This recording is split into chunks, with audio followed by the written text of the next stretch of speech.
गुरुवे गौरचन्द्राय राधिकाय तदालये कृष्णाय कृष्णभक्ताय तद्भक्ताय ते नमः। श्रीकृष्ण चैतन्य प्रभु नित्यानंद श्री अद्वैत गदाधर श्रीवासादि गौर भक्तवृंद। हरे कृष्ण कृष्ण कृष्ण हरे हरे, हरे राम राम राम हरे हरे। जय जय श्री राधा रमण, जय जय नवल किशोर, जय गोपी चित चोर प्रभु, जय जय माखन चोर। बोलिए भक्तवत्सल भगवान की जय। जय जय श्री निताय गौर हरि। ब्रह्मानंद चिन्मूर्ति अखिल ब्रह्मांड नायक जगत अधिपति त्रिलोकीश्वर नंद नंदन ब्रजेंद्र नंदन भगवान श्री राधा श्याम सुंदरेर असीम कृपा असीम अनुकंपाय आमरा समस्त बसिरहाट एवं अत्र अंचलवासी भक्तवृंदगण भगवान श्रीहरिर दिव्य वाङ्मयी प्रतिमूर्ति श्रीमद् भागवतेर अमृतमयी कथार दिव्य रस आस्वादन करार सौभाग्य प्राप्त करियाछि। बसिरहाटेर मत्रबागाने स्थित श्री राधारमणजी मंदिर ललिता मंदिरे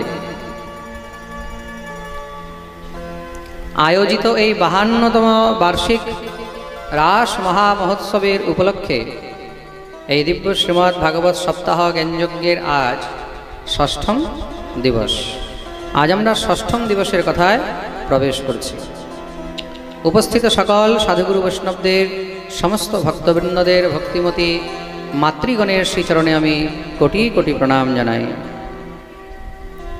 एक बार सबाई प्रेम से बोलो।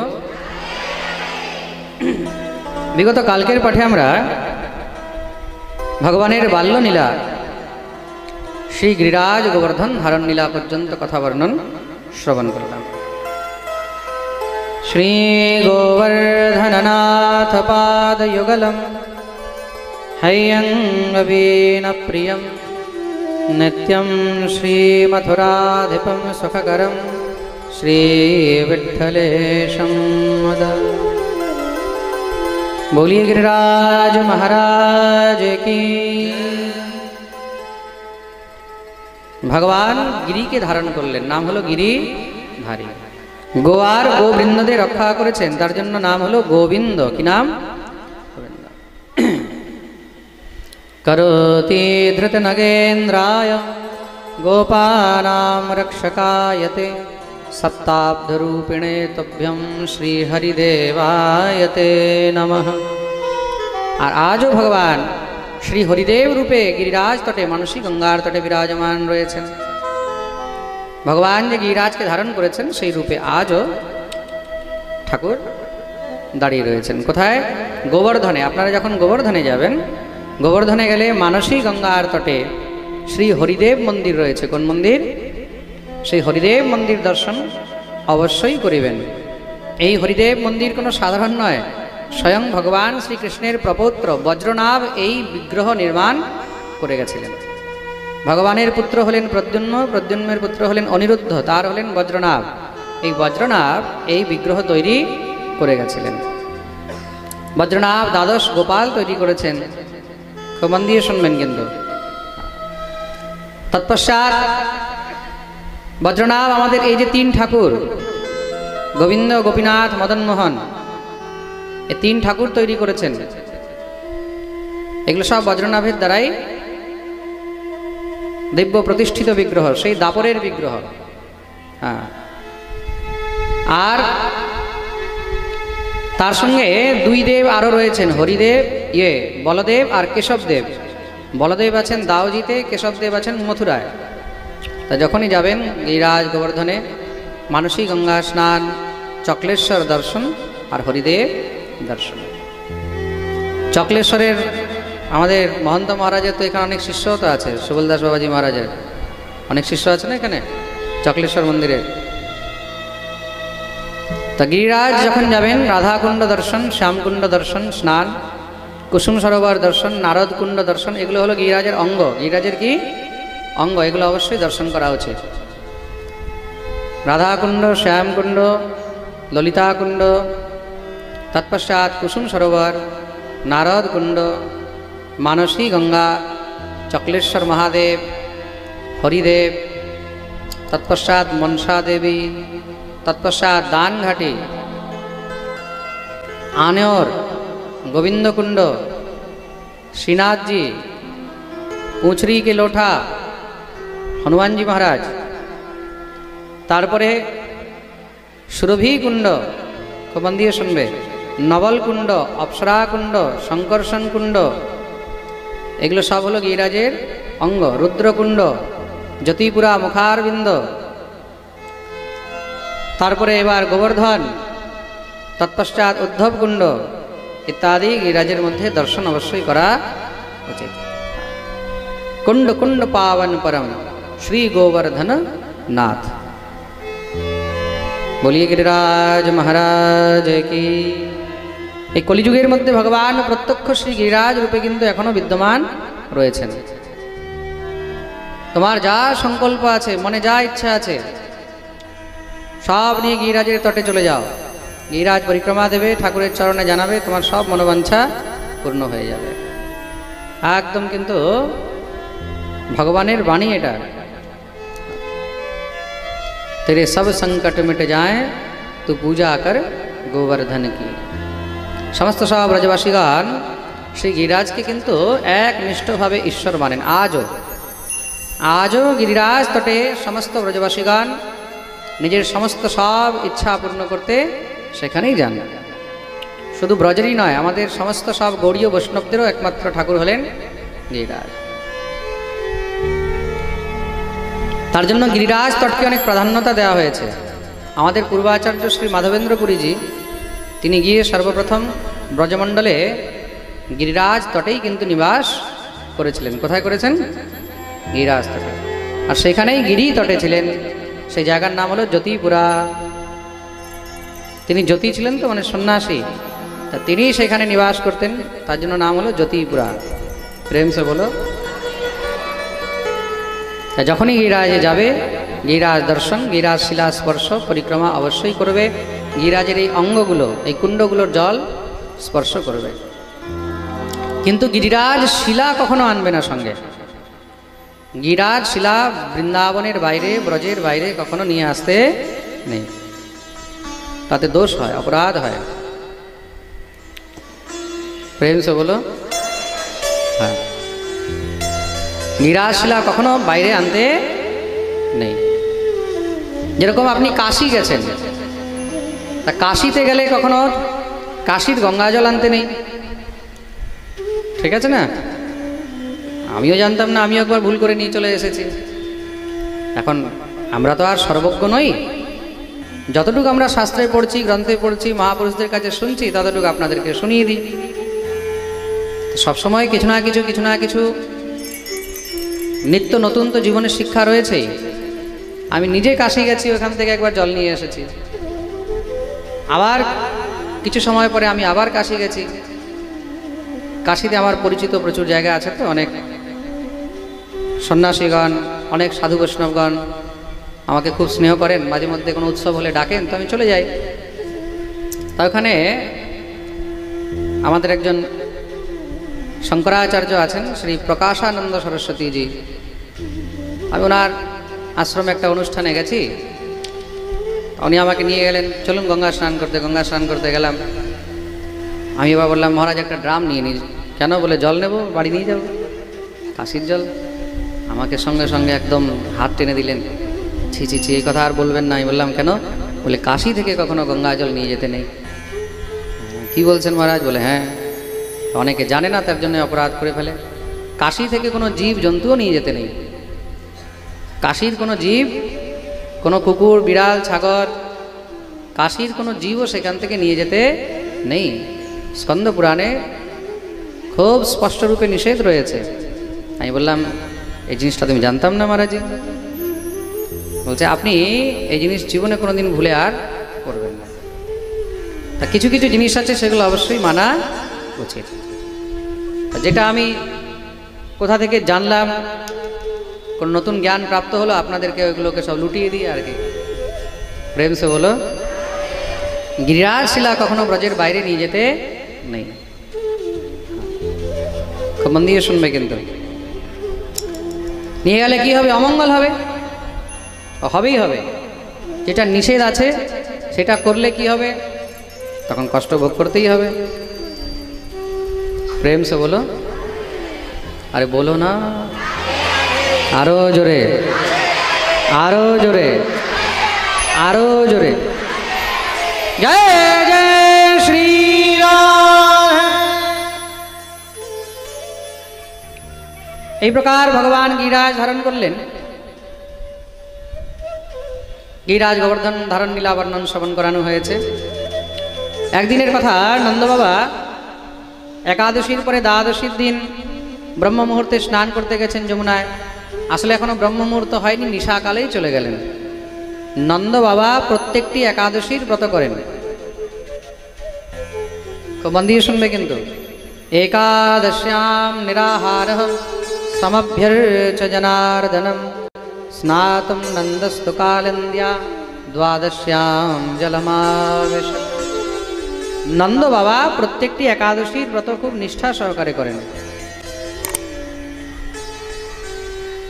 নন্দ বাবা প্রত্যেকটি একাদশী নিষ্ঠা সহকারে করেন। আমরা ভাবি একাদশী করলে কি হবে?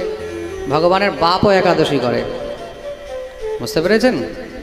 সাধারণ মানুষ তো ছাড়ো, ভগবানের বাপ পিতাজি তিনিও একাদশী করেন। আর কেমন একাদশী করেন? নিরাহার, নিরাহার থেকে। আমি তার জন্য সবাইকে বলি পাঠের মধ্যে, আপনারা যদি কোনো ব্রত কোনো উপবাস নাও করতে পারেন, অন্তত একাদশীটা অবশ্যই করবেন। অন্য কিছু না করতে পারলেও কোনো অসুবিধা নেই। আপনি যদি চাতুর্মাস্য না করতে পারছেন, কোনো অসুবিধা নেই। আপনি যদি নিয়ম সেবা না করতে পারছেন, কোনো অসুবিধা নেই। এইগুলো বাধ্যতামূলক নয়, বুঝতে পেরেছেন? চাতুর্মাস্য করতে পারলেন না, কোনো অসুবিধা নেই, বাধ্যতামূলক নয়। আপনি নিয়ম সেবা ব্রত করতে পারলেন না, কোনো অসুবিধা নেই, বাধ্যতামূলক নয়। এগুলো করলে আপনি তার ফল পাবেন, না করলে পাবেন না, বুঝতে পেরেছেন তো? করলে ফল পাবেন আর না করলে পাবেন না। কিন্তু একাদশী যদি আপনি না করেন তাহলে আপনাকে অপরাধ ভোগ করতে হবে। একাদশীর দিন আপনি অন্ন গ্রহণ করছেন, তার মানে আপনাকে অপরাধ গ্রহণ করতে হবে, পাপ ভোগ করতে হবে। আর বড় মজার কথা, আমাদের ধর্মের মধ্যে আমরা নিজের নিয়মগুলোর উপরে প্রশ্নচিহ্ন লাগাই। কি হবে? অন্য ধর্মে গিয়ে দেখো, মুসলিমদের যখন রোজা হয়, ওরা কিন্তু নিজের রোজা পুরো একদম নিয়ম নিষ্ঠা করে করে তো। ওরা কখনো প্রশ্ন করে? কোনো মৌলানাকে গিয়ে কখনো জিজ্ঞাসা করে? কোনো মৌলবীকে বলে? ফেসবুকে দেয়? কোথাও দেয় যে কি হবে রোজা করে? দূর, এইসব ফালতু জিনিস বলতে পারবে? ওরা নিজের ধর্মকে সম্মান করে। তা যারা নিজের ধর্মকে সম্মান করে, মনে রাখবে ধর্ম তাকে রক্ষা করে, ধর্ম তার সম্মান করে। আর যারা নিজের ধর্মকে টিটকারি করে, নিজের ধর্মকে হাসি উড়ায়, নিজের ধর্মকে সবসময় এড়িয়ে চলে, ধর্ম তখন তাকে সেইভাবেই ধ্বংস করে দেয়। প্রেম সে বলো। তার জন্য ধর্মের সঙ্গে কখনো কোনো প্রকারে হাসি মজাক, ধর্মকে নিয়ে কখনো টিটকারি করতে নেই। খুব মন দিয়ে শুনবে কিন্তু। কোনো ব্রত আপনি করুন না করুন, একাদশীটা অন্তত অবশ্যই করা উচিত, এই জিনিসটা মনে রাখবেন। আপনি নিরাহার না থাকতে পারেন, কোনো অসুবিধা নেই, ফলাহার করুন, ফল খেয়ে থাকুন। আপনি একবার করবেন, দুইবার করবেন, 5-10 বার, তারপরে দেখবেন আপনি অভ্যাস হয়ে যাবে, তখন নিজেরই আর কিছু খেতে ইচ্ছা করবে না। হ্যাঁ, তা শ্রীনন্দ বাবা একাদশীর ব্রত করেন। এখন স্নান করতে গেছেন যমুনায়, ব্রহ্ম মুহূর্তে স্নান করা উচিত। কিন্তু আগেকার দিনে তার ঘড়ি ছিল না, সময় ঠিক মতন বুঝতে পারেননি।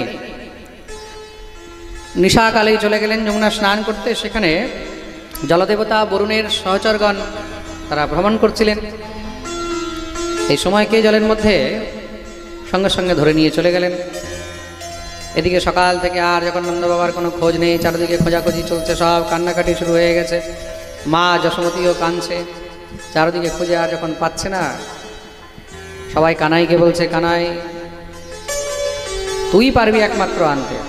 ভগবান বলছে, ভাই আমিও তো খুঁজছি, কোথায় আমি তো পাচ্ছি না। বলে, না তোর কাছে অনেক শক্তি আছে, দেখ বাবা কোথায় আছে। ভগবান বললেন, ঠিক আছে দেখি। আসলে ভগবান এখনো প্রতীক্ষা করছিলেন যদি বরুণদেব দিয়ে যায়, কিন্তু এখনো বরুণদেব দেওয়ার নামও নিচ্ছে না। ভগবান সোজা যমুনার মধ্যে প্রবিষ্ট হয়ে বরুণলোক চলে গেলেন। ভগবান যখন বরুণলোকে গেছেন, প্রাপ্তম বীক্ষ ঋষিকেশম,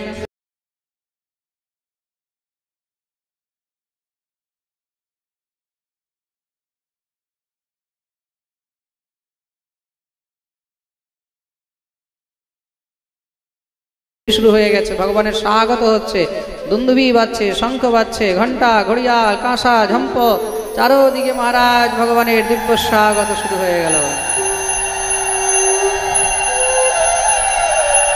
শ্রী বরুণ ভগবান নিজে দৌড়ে এসে ভগবানের চরণে প্রণতি করে ভগবানকে নিয়ে উচ্চ আসনে বসিয়ে ভগবানের পূজা করলেন। আদ্যমে নিভৃত দেহোদ্যেবার্থোদিগতঃ প্রভো তৎপাদ ভাজো ভগবান অবাপ পারমধ্বনঃ। ভগবানের দিব্য পুজো করলেন, ভগবানকে প্রসন্ন হয়েছেন। আচ্ছা, এত সুন্দর স্বাগত। তা বরুণদেব, তোমরা জানো তোমরা কি করেছো? বলে, প্রভু অজানতা মামকেন মূঢ়েনা কার্যবেদিনা। অজানতা মামকেন, জেনে বুঝে ভুল হয়নি, আমরা জানতাম না প্রভু, আমার অনুচরগণ ভুলে আপনার পিতৃদেবকে ধরে নিয়ে এসেছে। ভগবান বললেন, ভুলে ধরে নিয়ে এসেছে, তা তুমি তো জানতে যে আমার পিতৃদেব, তাহলে ছাড়লে না কেন? বলে, প্রভু ভাবলাম ভুল যখন হয়ে গেছে তাহলে ভুলটাকে একটু বাড়িয়েই দিই। কেন? যখন থেকে আপনি এই বরুণলোক সৃষ্টি করেছেন তখন থেকে আজ পর্যন্ত ফিরেও তাকাননি। তা ভাবলাম নিজের পিতৃদেবকেই উদ্ধার করার জন্যই হোক না কেন, একবার আপনার চরণধূলি তো পড়বে। আর যদি তার জন্য আপনার কোনো দণ্ড ভোগ করতে হয় তাও রাজি আছি। ভগবান হাসতে লাগলেন। ভগবান কৃপা করেছেন। আসলে ভগবানকে পাওয়ার জন্য শ্রী বরুণদেব নন্দ বাবাকে সেখানে আটকিয়ে রেখেছিলেন। ভগবত দর্শন হলো, সবাই ভগবানের কৃপা লাভ প্রাপ্ত করলেন। নন্দ বাবাকে নিয়ে এসেছেন। গোবিন্দকে দেখেই তো নন্দ বাবা বুকে জড়িয়ে ধরেছেন। ঠাকুর বললেন, বাবা कोई कष्ट तो ना भयो? बोले, ना लाला कष्ट में कोई कमी ना रही। प्रेम से बोलो। हाँ, भगवान নিয়ে আসলেন। ভগবান যখনই এসেছেন সবাই তো এবার নন্দ বাবাকে দেখে একদম ঘিরে ধরেছে। বাবা কাহা চলো গেও, কা হয়ে গেও, কি হয়েছে, কোথায় গেছিলে, সব বৃত্তান্ত এখন নন্দ বাবা বলছেন। এইভাবে এইভাবে আমার ছেলে গেল, সেখানে যখনই গেছে সবাই তাকে স্বাগত করছে, পুষ্পবৃষ্টি হচ্ছে, সেই তার কি সেখানে প্রভাব। আমিও তখন বললাম, জানো কে? আমার বেটা। সবাই নন্দ বাবার কথাগুলো শুনছে আর রাখাল বালকরা দৌড়ে গোবিন্দকে ধরেছে। কানাই, কি হয়েছে? শুনেছি তুই নাকি ভগবান, তুই নাকি নারায়ণ। ভগবান বলেন, কে বলেছে? বলে, না আমরা সব বুঝে গেছি। নন্দ বাবা বলেছে, তোর মধ্যে নারায়ণের মতন গুণ রয়েছে, নারায়ণের তোর মধ্যে শক্তি আছে। নারায়ণ তো বৈকুণ্ঠে থাকে, তাহলে আমাদেরকে বৈকুণ্ঠে একবার ঘুরিয়ে নিয়ে আয়। ভগবান বলে, দূর সব ফালতু কথা, আমি কোনো নারায়ণ টারায়ণ নই। না, তুই নারায়ণ। এই দেখুন ব্রজবাসীদের প্রেম, ব্রজবাসীদের ভগবানের প্রতি কতটা প্রীতি হলে এদিকে বলছে যে ভগবান, আরেকদিকে বলছে তুই নাকি ভগবান। হ্যাঁ, আমরা যদি জানতে পারি যে সামনে ভগবান, আমাদের মুখ থেকে বেরোবে তুই ভগবান। প্রেম সে বলো। আরে আপনি কথায় কথায় যদি কাউকে তুই করে বললেন, হঠাৎ করে জানতে পারলেন যে সে কোনো একটা বড় অফিসার, সে কোনো এসপি, ডিএসপি, কোনো ডিএম, কোনো কালেক্টর, তখন কি হবে? সঙ্গে সঙ্গে আপনার ভাষা চেঞ্জ হয়ে যাবে, তাই তো? হ্যাঁ, sir sir sir sir sir, প্রেম সে বলো। তো ভগবানকে ভগবান জেনেও যাদের মধ্যে ভগবত জ্ঞানের কোনো অভিমান লেশ মাত্র থাকে না, তারা হলো ব্রজবাসী। তার জন্যই ব্রজবাসীদের প্রেমকে শ্রেষ্ঠ প্রেম বলা হয়েছে। তো মন দিয়ে শুনবে কিন্তু, ব্রজবাসীদের প্রেম অত সস্তা নয়। ভগবানকে তো এবার ভালো করে চেপে ধরেছে, আমাদেরকে নিয়ে যেতে হবে। ভগবান বললেন ঠিক আছে চলো তাহলে ঘুরিয়ে নিয়ে আসে। ভগবান সবাইকে নিয়ে চললেন। এতে স্বানাম স ভগবান বিজ্ঞায়াখিল দৃক্ স্বয়ং সংকল্প সিদ্ধয়ে তেষাম কৃতয়ে তদচিন্তয়ৎ। তাদের মনের ইচ্ছা পূর্ণ করার জন্য ভগবান সবাইকে বৈকুণ্ঠে নিয়ে গেলেন। বৈকুণ্ঠে গিয়ে উপস্থিত হয়েছেন। যখনই মহারাজ বৈকুণ্ঠে গিয়ে উপস্থিত হলেন, সেই কি দিব্য বৈকুণ্ঠের শোভা দেখে একদম মনমুগ্ধ হয়ে যাচ্ছে। ভগবান যখন অন্তর্মহলে প্রবিষ্ট হয়েছেন, ঠাকুর উচ্চ আসনে গিয়ে বসলেন। সবাই ভগবানের স্তুতি করছে। রাখাল বালকরা যখন ঠাকুরের কাছে যেতে গেছে, সবাই ওখানে দাঁড় করে দিয়েছে, আর আগে যেতে পারবে না। এখান পর্যন্ত এন্ট্রি ছিল, আর আগে এন্ট্রি নেই। ওখান থেকেই দেখো রাখাল বালকদের তো একদম মহারাজ চেহারা পুরো মলিন হয়ে গেছে, আর ভালো লাগছে না এখন বৈকুণ্ঠ। ভগবান তাদের দিকে তাকালেন, কি হয়েছে? আর ভালো লাগছে না, নিয়ে চলো আমাদেরকে। ভগবান সবাইকে নিয়ে বৃন্দাবনে ফিরে আসলেন। বৃন্দাবনে আসতেই সঙ্গে সঙ্গে রাখাল বালকরা গোবিন্দকে বুকে জড়িয়ে ধরে হাও হাও করে কাঁদতে লেগেছেন। কি হয়েছে? আরে মনসুখা, আরে মধুমঙ্গল, সুবল, কি হলো? কি বলবি তো? একটি কথা বলবো কানাই। কেন জানি বৈকুণ্ঠে না তোকে আর কৃষ্ণ মনে হয়নি, তোকে আর কানাই মনে হয়নি, তোকে ওখানে নারায়ণই মনে হচ্ছিল। ভগবান বললেন তাতে হলো কি? বলে আমাদেরকে ওই নারায়ণ চাই না, আমাদেরকে তো আমাদের এই বৃন্দাবনের কানাই চাই। তোকে না ওইখানে কেন জানি একটু পরপর মনে হচ্ছে। ভগবান বললেন কেন বৈকুণ্ঠ ভালো লাগেনি? বলে না, একদম ভালো লাগে। যে আনন্দ বৃন্দাবনে আছে সে আনন্দ বৈকুণ্ঠেতেও চাই না আমাদেরকে। সেই বৈকুণ্ঠ, যেই বৈকুণ্ঠে আমরা তোর কাছেও যেতে পারবো না, যেই বৈকুণ্ঠে আমরা তোর ঘাড়ে চাপতে পারবো না, যেই বৈকুণ্ঠে তোকে বুকে জড়িয়ে ধরতে পারবো না, যেই বৈকুণ্ঠে আমরা তোকে নিজের হাতে খাওয়াতে পারবো না, আমাদেরকে সেই বৈকুণ্ঠ চাই না। আমাদের জন্য তো এই বৃন্দাবনই স্বর্গ, বৃন্দাবনই বৈকুণ্ঠ, বৃন্দাবনই সব কিছু। যে আনন্দ বৃন্দাবনে আছে, এখানে আমরা তোর ঘাড়ে চাপতে পারি, এখানে তোকে আমরা নিজের ঘাড়ে চাপাতে পারি, এখানে আমরা তোকে বুকে জড়িয়ে ধরতে পারি, তোকে নিজের হাতে খাওয়াতে পারি, তোর সঙ্গে ঝগড়াও করতে পারি, তোকে কোলেও নিতে পারি। এই আনন্দ তো বৈকুণ্ঠে নেই। এই বৃন্দাবন ছেড়ে আমরা আর কোথাও যেতে ভগবান ভাবলেন আজ কিছুক্ষণের জন্য তারা একটু দূরত্ব পেয়েছে, তার মধ্যে তাদের এই দশা হলো, আর যেদিন আমি তাদেরকে ছেড়ে যাব সেদিন তারা কিভাবে থাকবে? ভগবান বললেন জানো, আমার ওই বৃন্দাবনের বাইরে কিন্তু মন লাগে না, বৃন্দাবন ছেড়ে যেতে আমারও মন। त्रैलोक्ये पृथ्वी धन्या यत्र বৃন্দাবনম পুরী। तीनों लोकेर मध्य पृथ्वी धन्य और तार मध्य हलो श्रीधाम বৃন্দাবন। तार जन्य श्री परमानंद दास जी महाराज बोलेছেন ना, कहा करो बैकुंठ ही जाए। যেখানে যমুনা নেই, যেখানে নন্দ বাবা নেই, যেখানে মা যশোদা নেই, যেখানে গোপী নেই, যেখানে তোমাদের মতন গোয়ালা নেই, কি করব সেই বৈকুণ্ঠে গিয়ে? যেখানে এই কদমের ছায়া নেই, যেখানে আমার এই গাভীগণ নেই,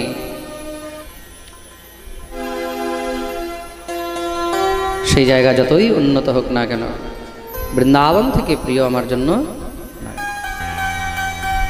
শ্রী পরমানন্দ দাসজি মহারাজ বলছেন, পরমানন্দ প্রভু চতুর গ্বালিনী। ব্রজগোপীগণ বলছেন তাদেরকে যদি কেউ বলে না বৃন্দাবন থেকে বাইরে যাবে তোমাকে সোনার মহল দেব, তো কি বলে? ব্রজ তজ মেরি যায় বলায়। যদি যেতেই হয় তাহলে আমার শত্রুরা এই ব্রজের বাইরে যাক, আমি কোনোদিন रे मन वृंदा विपिन निहारी। यद्यपि मिले खूब चिंतामणि तदपि न हाथ पसारी। विपिन राज सीमा से बाहर भूखो नहीं हरि भूखो नहीं। বৃন্দাবনের বাইরে যদি চিন্তামণিও পায় তবু ব্রজবাসীরা সেখানে যেতে চায় না। প্রেম সে বলো। রাধারানী কি দ্বারকা যেতে পারতেন না? রাধারানী কি মথুরা আসতে পারতেন না? কিন্তু রাধারানী ব্রজ ছেড়ে যান। এই হলো বৃন্দাবন। প্রেম সে বলো।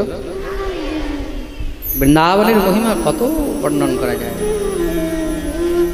যত বর্ণন করবে ততই কম। ভগবানের বয়স এখন আস্তে আস্তে মহারাজ 7 বৎসরের উপরে হয়ে গেছে। তো শ্রী ঠাকুর একবার গৌচারণ ইত্যাদি করে ভগবতী যমুনার তটে গৌধূলি বেলার শেষে প্রায় এখন সন্ধ্যাকাল আরম্ভ হবে, সে অবস্থায় এক বটবৃক্ষের নিচে দাঁড়িয়ে আছেন। আর আজকে গোবিন্দকে গোপীদের কথা মনে পড়ছে। গোপীদেরকে ভগবান কথা দিয়েছেন, তো তোমাদের মনের ইচ্ছাও পূর্ণ হবে। তা ভগবান কি করলেন? বিচার করলেন আর দেরি করে লাভ নেই, আজকের দিনই হলো শ্রেষ্ঠ, আজকেই উত্তম দিন। এটা কোন দিন? শরৎ পূর্ণিমার দিন। ভগবান পিতা রাত্রি শরদোৎফুল্ল মল্লিকা বিক্ষরন্তুম মনশ্চক্রে योगमायामपाश्रिता। भगवान अपिता रात्रि शरदोत्फुल्ल मल्लिका। शरदः शरदकालीनश्च उत्फुल्ल मल्लिकायां। शारदीय उत्फुल्ल मल्लिकार दर्शन करे भगवान के आज गोपीদের কথা মনে পড়েছে। শ্রী সুখদেব প্রভু এখান থেকে দিব্য রাসের কথা আরম্ভ করলেন। ভগবান ভগবতী যোগমায়াকে আশ্রয় করেছেন, যোগমায়াকে আবাহন করলেন। ভগবতী যোগমায়া এসে উপস্থিত। প্রভু আমার জন্য কি আদেশ? ভগবান বললেন, দেবী যতক্ষণ পর্যন্ত আমি না চাইব ততক্ষণ পর্যন্ত যেন রাত্রি শেষ না হয়। এই রাত্রিকে তুমি বিস্তার করে দাও। আদেশ করলেন ভগবতী যোগমায়া, সঙ্গে সঙ্গে রাত্রি বিস্তার আরম্ভ করে দিয়েছেন। তদোড়ুরাজঃ ককুবঃ করের মুখম প্রাচ্যা বিলিম্পন্ন রুণেন সন্তময়ী সচর্ষণীনামুদগাৎ শুচো মৃজন প্রিয়ঃ প্রিয়ায়ায় দীর্ঘদর্শন। তদ উড়ুরাজঃ, চন্দ্রমা উদিত হলো, সূর্য অস্ত হয়ে গেল। অরুণেন সন্তময়ী। ভগবান দেখলেন এখন সব গোপীদেরকে কি করে ডাকা যায়, এক এক করে নিমন্ত্রণ কার্ড তো দিতে যাওয়া সম্ভব নয়। হ্যাঁ, খুব ভালো একটা ভগবানের কাছে নিমন্ত্রণ কার্ড আছে, কি তার নাম হলো বংশী। ভগবান নিজের দিব্য বংশীর বাদন আরম্ভ করলেন।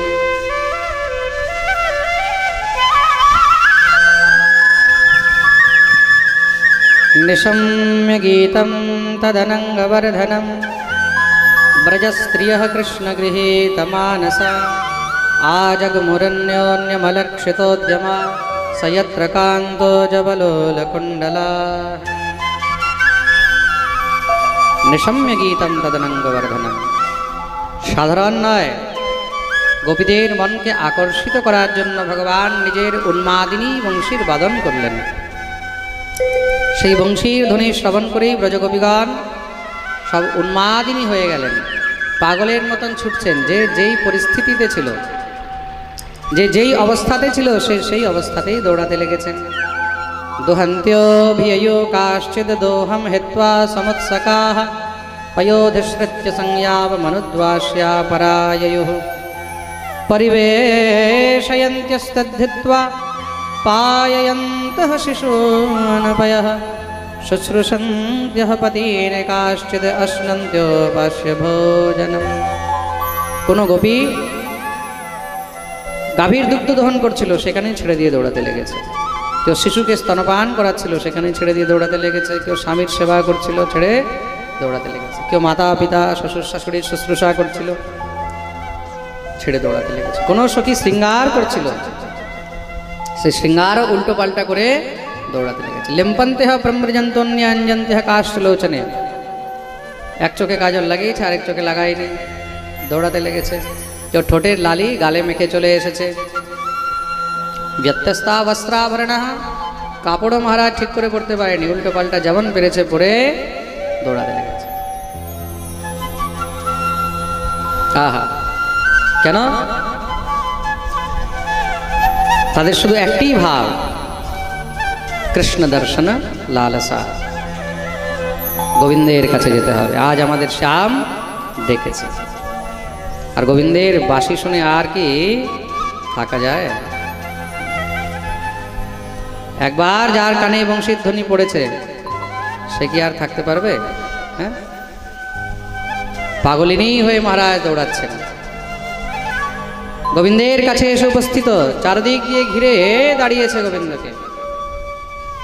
ভগবান যখন দেখলেন সব গোপীগণ এসে উপস্থিত, ভগবান নিজের বংশীটাকে রেখেছেন, সমস্ত গোপীদেরকে দোনো হাত জোড় করে স্বাগত জানালেন।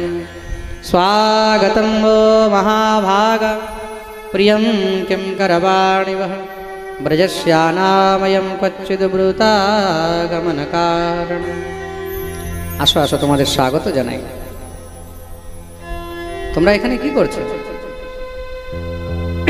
এই ঘোর অন্ধকারে, ঘোর জঙ্গলের মধ্যে রজন্যেষা ঘোর রূপা ঘোর সত্ব নিষেবিতা প্রতিয়াত ব্রজম নেহস্থেয়ম স্ত্রীভিः সুমধ্যমা। যাও যাও, নিজের নিজের গৃহে ফিরে যাও। স্ত্রী জাতিকে একান্তে একলা কখনো ঘোরাঘুরি করতে নেই। প্রেম সে বলো।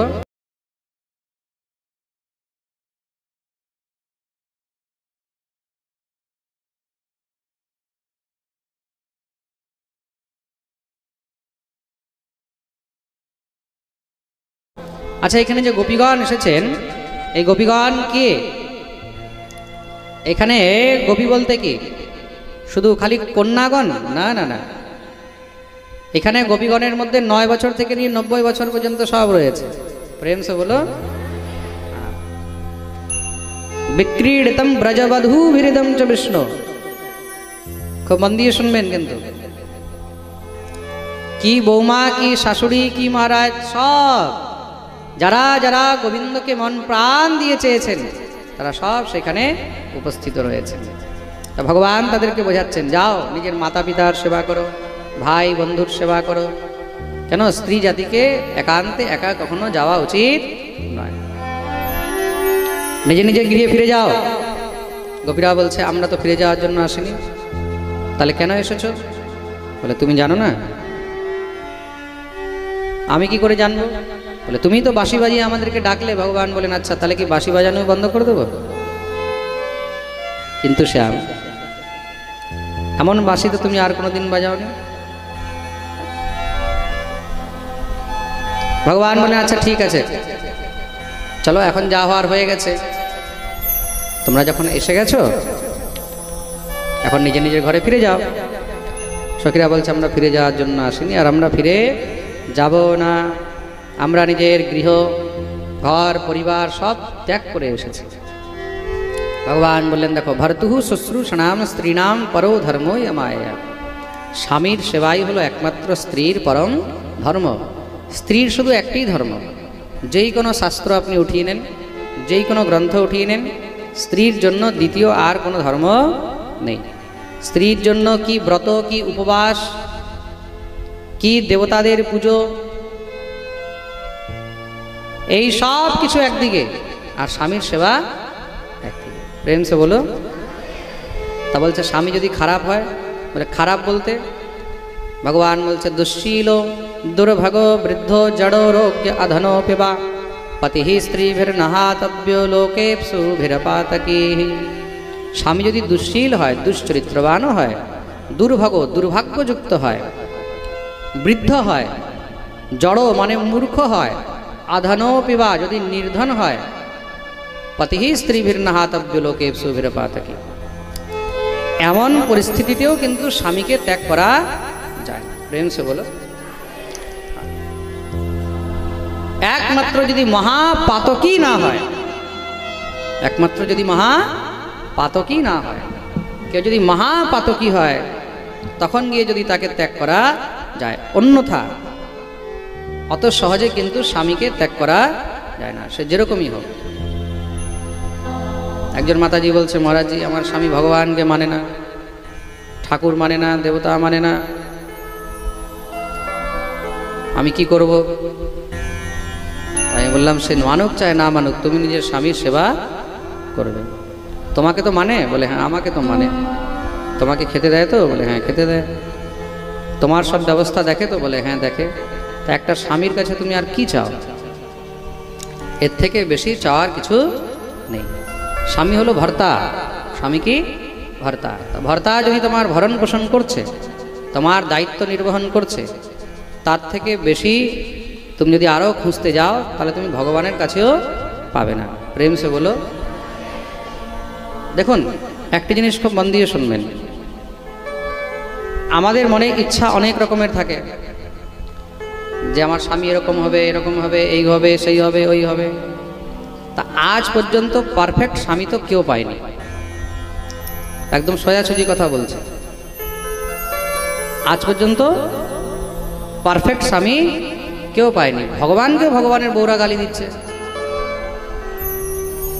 আর এখানে যে স্বামীরা বসে আছে, মনে রাখবে, যদি তোমাদেরকে বউগুলো খিচখিচ করছে, খিটখিট করছে, যদি বলছে তোমাকে বিয়ে করে আমার কপাল খারাপ হয়ে গেছে, তখন চুপচাপ চোখ বন্ধ করে শুনে নেবে।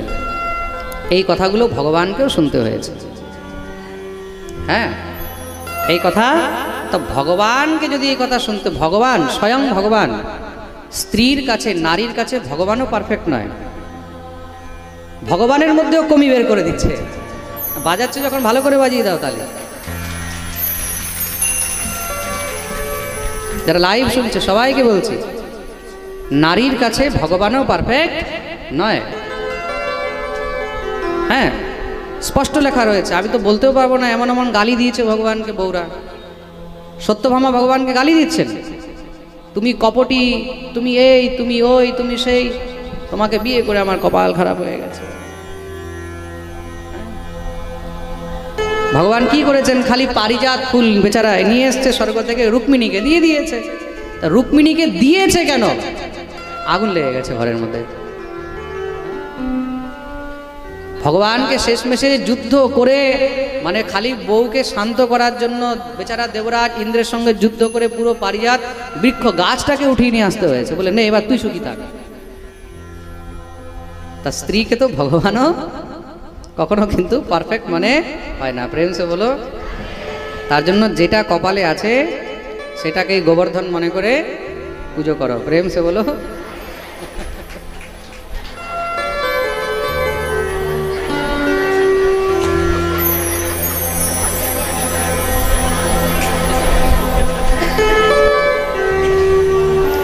बोलिए भक्त बस।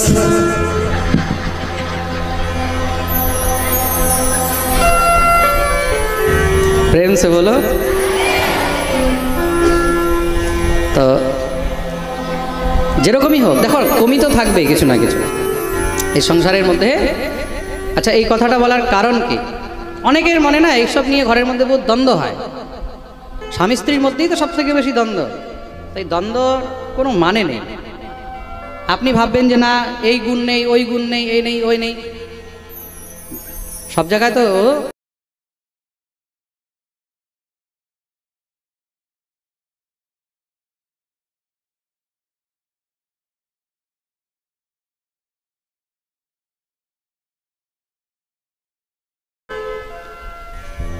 বেশি খুঁজতে যাবে, বেশি গুণ দেখতে যাবে, বেশি ভালো দেখতে যাবে, কপালে আরো বেশি দুঃখ থাকবে। চেষ্টা এটাই করা উচিত যতটা হোক মানিয়ে নিয়ে চলা। সংসারের মধ্যে গুণ দোষ নিয়েই কিন্তু এই সংসার চলে। কেউ যদি ভগবানের ভজন করছে না, ভগবানের ভক্তি করছে না, ঠিক আছে, কই বাত নেই। করছে না কি আছে, তুমি করো, যতটা পারবে তুমি করো। ভজন কোনো সময় জোর করে করা যায় না, আর জোর করে করানো যায় না। এবার তার মধ্যে তুমি যদি আরও বেশি কিছু না কিছু সবসময় সমস্যা করতে থাকো, তাহলে ঘরের মধ্যে নিত্য একটি অশান্তি সৃষ্টি হবে। এটার মধ্যে কোনো সংশয় নেই। তা ঘরকে অশান্ত করে কোনো লাভ নেই। পরিবার, স্বামী স্ত্রীর সম্পর্ক, এগুলো একটা আন্ডারস্ট্যান্ডিং দিয়েই চলে। আচ্ছা, আজ থেকে আপনারা 20 বছর 25 বছর পিছনের দিকে যান। আগেকার দিনে ঘরে ঘরে এত তো অশান্তি ছিল না। ছিল কি? ঘরে ঘরে এত তো কলহ ছিল না। আপনারা নিজেদের মা, নিজেদের ঠাকুমার একটু যদি জীবনগুলোকে দেখেন, তারা কি কষ্ট করেনি? এখানে যে বুড়িগুলো বসে আছে কষ্ট করেনি ওগুলো? আজকাল ঘরে ঘরে ডিভোর্স হয়ে যাচ্ছে, বিয়ে 2 মাস 4 মাস, আরে বাবা 5 বছর 6 বছর ধরে চুটিয়ে প্রেম করে বিয়ে করছে, তারপরে আবার 2 মাস পরে ডিভোর্স হয়ে যাচ্ছে। হ্যাঁ, মানে কি অবস্থা? তাহলে এসব প্রেমের কি মানে হলো? তার মানে কি আজকাল আমাদের মধ্যে ধৈর্য শক্তি একদম শেষ হয়ে যাচ্ছে। আগেকার দিনের মারা কত ধৈর্য রেখে নিজের ঘর সংসার সেগুলো একদম ঠিক রেখেছে। তা নিজের ঘর সংসার যদি করতে চাও তাহলে ধৈর্য রাখতে হবে। আর ধৈর্য হলো নারীর প্রথম গুণ।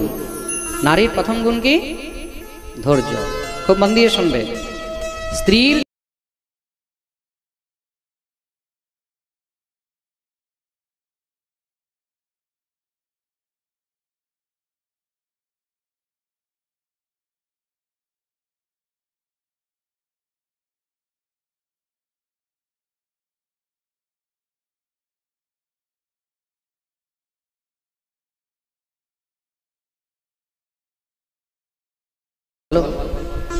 मैवं विभोर्हति भवान् गदितुं नृशंसं सन्त्यज्य सर्वविषयास्तव पादमूलं भक्ता भजस्व दुरवग्रहमात्यजास्मान् देवो यथादिपुरुषो भजते मुमुक्षुं।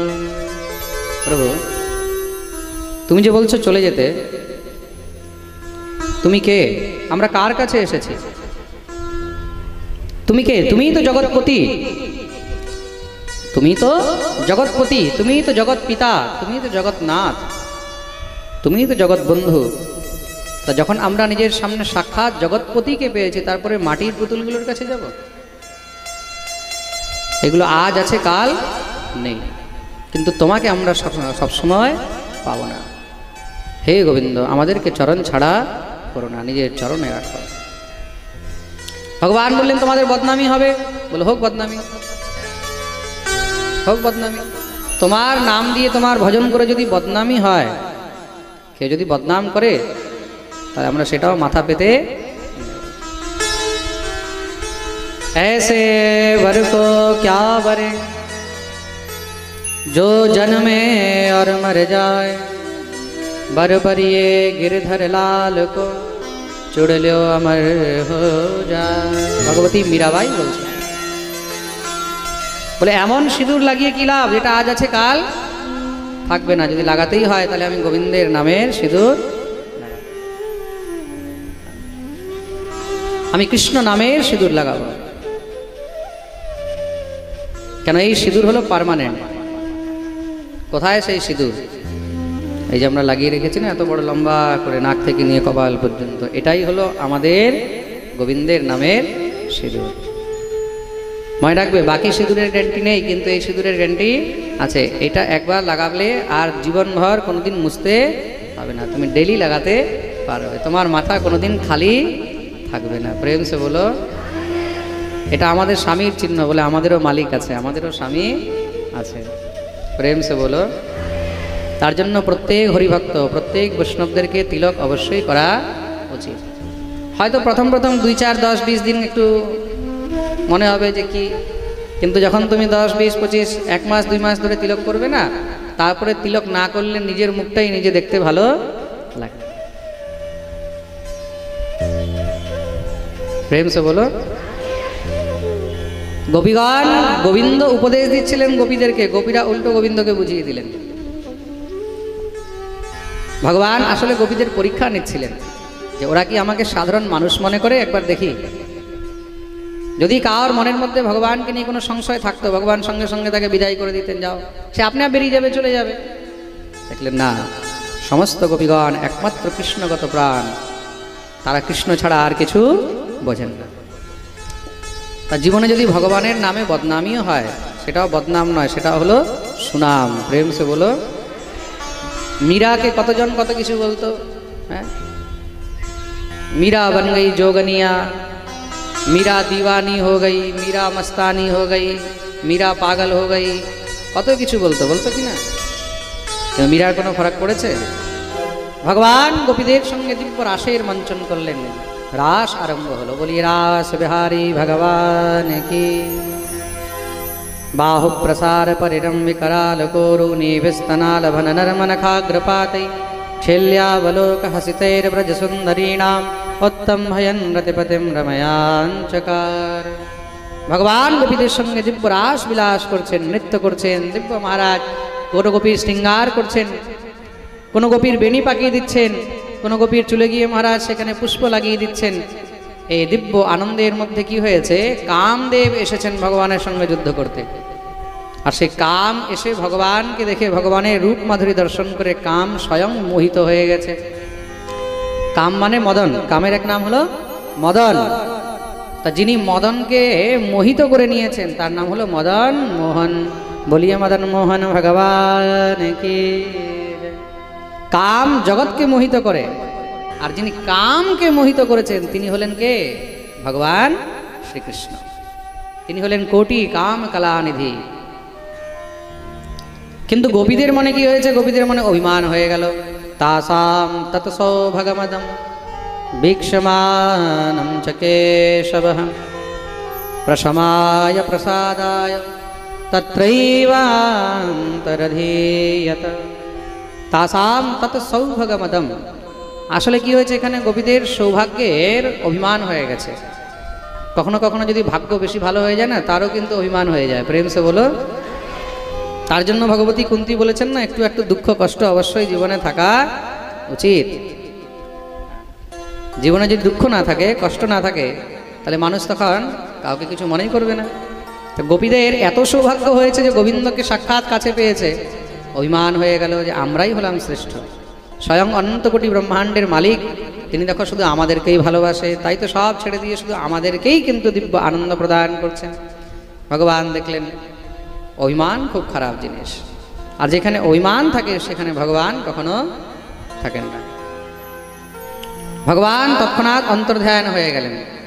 আর ভগবান যখন অন্তর্ধ্যান হয়েছে, গোপীরা এবার তো সব কান্না শুরু করে দিয়েছে, খুঁজে বেড়াচ্ছে, একে অপরকে জিজ্ঞাসা করছে। দৃষ্টো বহ কচ্চিদশ্বত্থ লক্ষণ্যগ্রোধনো মনঃ নন্দসূনুর্গতো হত্বা প্রেমহাসাবলোকনৈঃ। সখী তুমি দেখেছ, সখী তুই দেখেছিস, শ্যাম কোথায়, শ্যাম কোথায়? একে অপরকে জিজ্ঞাসা করে যখন পায় না, তখন তরু লতা বৃক্ষ গুল্ম এগুলোকে জিজ্ঞাসা করছেন। হে অশোক তুমি দেখেছো, হে আম্র তুমি দেখেছো, হে খেজুর, হে জাম, হে বিল্ল, হে কেতকী তোমরা কি দেখেছ? তুলসী মহারানীকে গিয়ে জিজ্ঞাসা করছেন, হে ভগবতী তুলসী, क्वचित् तुलसी कल्याणी गोविंद चरण प्रिय सहत्वाली कुलैर्बिभ्रद राम माधवयो नृप। तुलसी তুমি তো গোবিন্দের প্রেয়সী, নিশ্চয়ই তুমি তো জানো গোবিন্দ কোথায়, তুমি বলো না কোথায় শ্যাম। কোথাও আর উত্তর পায় না, খুঁজে বেড়াচ্ছে। খুঁজতে খুঁজতে যমুনা পুলিনে গিয়ে সেখানে যমুনার সেই দিব্য কোমল বালুর মধ্যে চরণ চিহ্ন দেখতে পেলেন। আর সেই কি চরণ চিহ্ন, সাধারণ চরণ চিহ্ন নয়, সেটি স্বয়ং শ্যামসুন্দরের চরণ চিহ্ন। কেন, শ্যামের চরণের মধ্যে যে যে চিহ্নগুলো রয়েছে সেগুলো দেখা যাচ্ছে। বজ্রাঙ্কুশধ্বজ সরোরুহলাঞ্চনাঢ্য, সেই চরণ চিহ্ন দেখেই বুঝে গেলেন যে শ্যাম এদিক দিয়ে গেছে। কিন্তু সঙ্গে একটি গোপীরও চরণ চিহ্ন রয়েছে। এই গোপীটিকে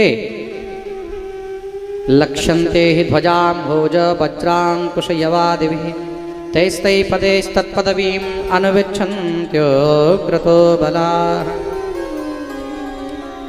এটিকে, এই গোপী নিশ্চয়ই কোনো সাধারণ তো নয়, পরম ভাগ্যবান, পরম ভাগ্যবতী। গোবিন্দ আমাদেরকে ছেড়ে যাকে সঙ্গে নিয়ে গেছেন সে অন্য কেউ নয়, অনয়া রাধিতো নূনম ভগবান হরিশ্বর, তিনি হলেন শ্রী রাধারানী। চরণ চিহ্ন দেখতে দেখতে যখন সেবাকুঞ্জে গিয়ে উপস্থিত হলেন, সেখানে গিয়ে দেখছেন শ্রী রাধারানী বসে বসে কাঁদছেন।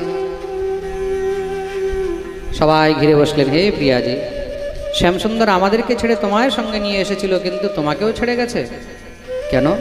বলে জানো কেন? তোমাদের মনে অভিমান হয়েছিল বলে তোমাদেরকে ছেড়েছে, কিন্তু আমাকে যখন নিয়ে আসছে আমারও মনে অভিমান হয়ে গেল। দেখো শ্যাম শুধু আমাকেই ভালোবাসে। তখন আমি অভিমানের বসে শ্যামকে বললাম, শ্যাম আমি আর চলতে পারছি না, না পার ইয়েহম চলিতুম নয়মাম যত্র তে মনঃ, তুমি আমাকে কোলে তুলে নিয়ে চলো। তখন শ্যাম বললেন ঠিক আছে, এব মুক্তঃ প্রিয়ামাহ স্কন্ধম আরোহ্যতামিতি, তুমি আমার পিঠে চেপে যাও। আর যখন আমি পিঠে চাপতে গেছি সঙ্গে সঙ্গে শ্যাম অন্তর্ধান হয়ে গেছে। আর তখন থেকে আমি কাঁদছি, কেন আমার অন্তরে অভিমান হয়ে গেছিল বলে গোবিন্দ আমাকে ছেড়ে।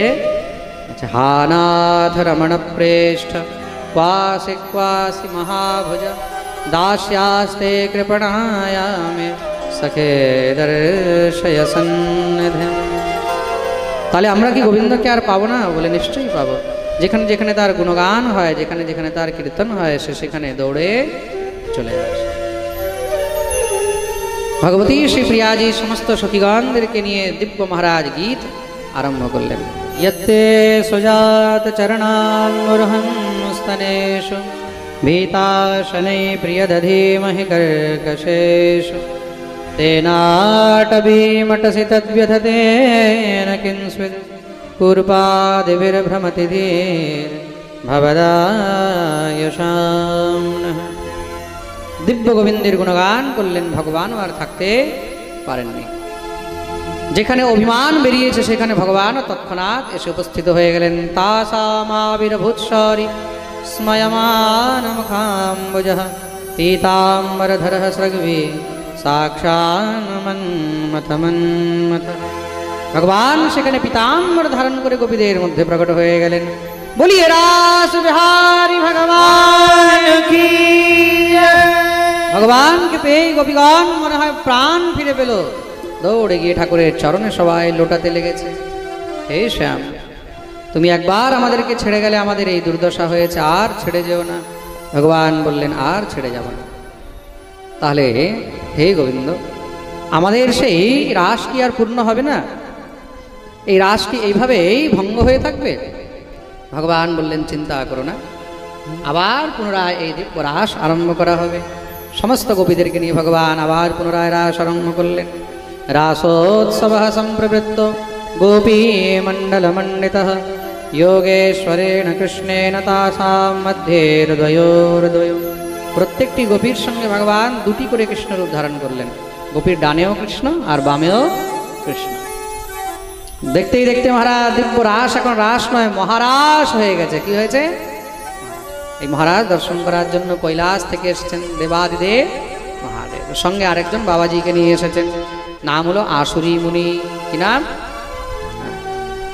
এখন দুইজন যখন প্রবিষ্ট হতে যাচ্ছে, সখীরা এখানে একদম মহারাজ দাঁড় করিয়ে দিয়েছে। বাবাজি কোথায় যাচ্ছ? আরে সখী, আমরা রাসের দর্শন করতে এসেছি। তোমরা জানো না রাসের মধ্যে কোনো পুরুষের প্রবেশ নেই। তাহলে কি আমরা রাসের দর্শন পাবো না? বলে তার জন্য তোমাদেরকে আগে গোপী ভাব নিতে হবে। গোপী ভাব ছাড়া রাসে প্রবেশ নেই। তাহলে সেটা কি করে হবে? বলে যাও যমুনার তটে মান সরোবর আছে, সেখানে গিয়ে ডুব দিয়ে আসো। তাহলে কি হবে? গোপী ভাব প্রাপ্তি হবে। রাধারানীর কৃপা রয়েছে মান সরোবরে। দৌড়ে গেলেন মহারাজ, গিয়ে সোজা এক ঝাঁপ দিয়েছে মান সরোবরে। ডুব দিয়ে যখনই বেরিয়েছে, ভোলা একদম ভোলি হয়ে গেছে। आहा, नाक में नथनिया है, कान में कुंडल, माथे पे घूंघट, एकदम পুরো ব্রজগোপী। তার জন্য মহাদেবের এক নাম হলো গোপেশ্বর। কি নাম? বলিয়ে গোপীশ্বর ভগবান কি জয়। আর আজও মহাদেব আমাদের বৃন্দাবনে গোপেশ্বর রূপে বিরাজমান রয়েছেন। আপনারা গেলে গোপেশ্বর মহাদেব অবশ্যই দর্শন করেন। রাসে প্রবেশ পেলেন, দিব্য রাস আরম্ভ হলো। আসুন আমরা সবাই মিলে দর্শন করি ঠাকুরের রাস কিভাবে হচ্ছে। गोकुल में देखो, वृंदावन में देखो रे, मुरली बाजे रे, श्याम संग राधा नाचे रे। हरि भगवान की जय। आहा,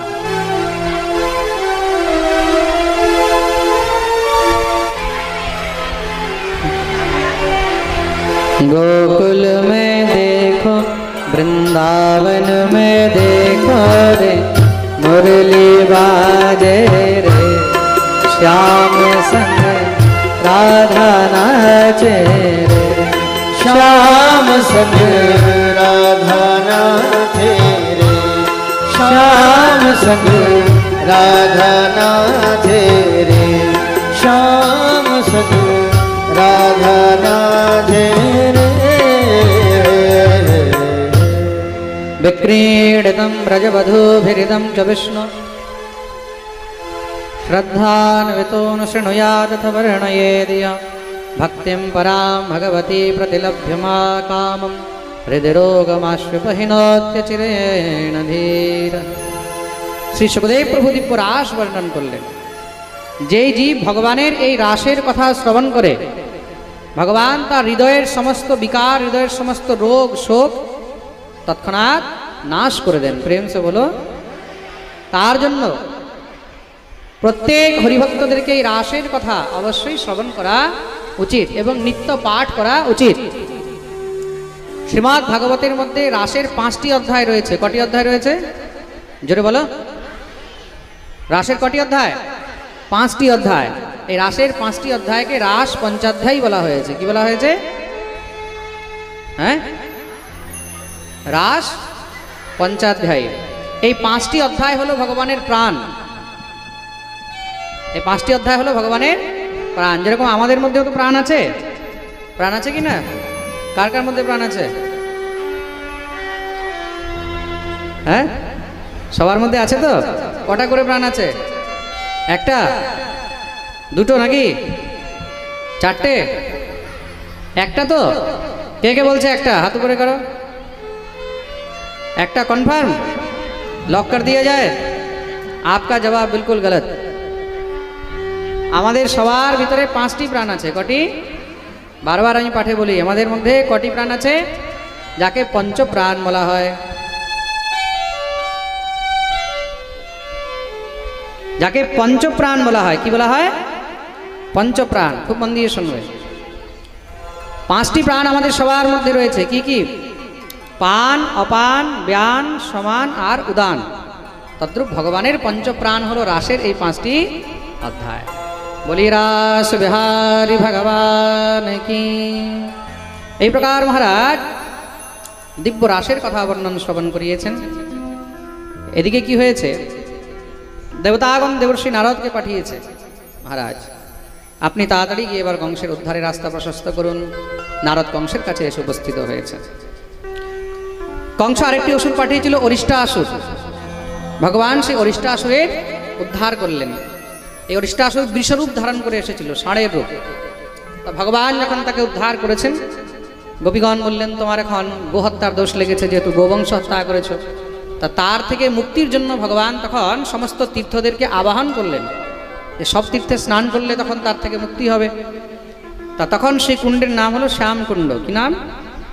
পরবর্তীকালে শ্রী রাধারানী আবার নতুন করে সব তীর্থদেরকে আহ্বান করলেন। কেন? বলে তুমি পাপ করেছো, তুমি ডাকছো, আবার তুমি স্নান করবে, তাতে হয়? হ্যাঁ, নিজেই উকিল, নিজেই ব্যারিস্টার, নিজেই দোষী, আবার নিজেই দোষমুক্ত। তাহলে তার জন্য রাধারানী তখন কুণ্ড নির্মাণ করলেন, তার নাম হলো রাধা কুণ্ড। প্রেম সে বলো। তার জন্য রাধা কুণ্ডে স্নান করলে সমস্ত তীর্থের স্নানের ফল প্রাপ্ত হয়। তা বৃন্দাবনে গেলে যমুনা স্নান আর রাধাকুণ্ড স্নান অবশ্যই করা উচিত। আপনি ব্রজে গেলেন, রাধাকুণ্ড স্নান করলেন না, যমুনা স্নান করলেন না, আপনার ব্রজে যাওয়া বৃথা। প্রেম সে বলো। দেবর্ষি নারদ এসে উপস্থিত হয়েছেন। নারদকে দিব্য আসন দিয়ে বসালেন। গুরুদেব, আজ আপনি খুব কৃপা করেছেন। বলে কি করব, চিন্তা লেগে থাকে তো।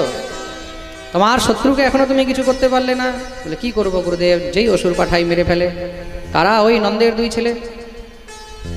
তা এখনো বুঝতে পারোনি তোমার শত্রুকে? বলে এতটুকু তো বুঝতে পেরেছি, দুজনার মধ্যে কেউ না কেউ বটে। আরে জানো তোমার আসল শত্রুকে? তোমার আসল শত্রু হলো ওই কালোটা, কৃষ্ণ। আর যাকে তুমি নন্দের বেটা মনে করছো, সে নন্দের পুত্র নয়। তাহলে यशोदायाः सुतां कन्यां देवक्याः कृष्णमेव च रामं च रोहिणी पुत्रं वसुदेवेन बिभ्यता। তুমি যেই মেয়েটাকে দেবকীর মেয়ে মনে করে মারতে গেছিলে না, ওই মেয়েটা ছিল যশোদার মেয়ে। यशोदाया सुतां कन्यां, নারদ বলছে।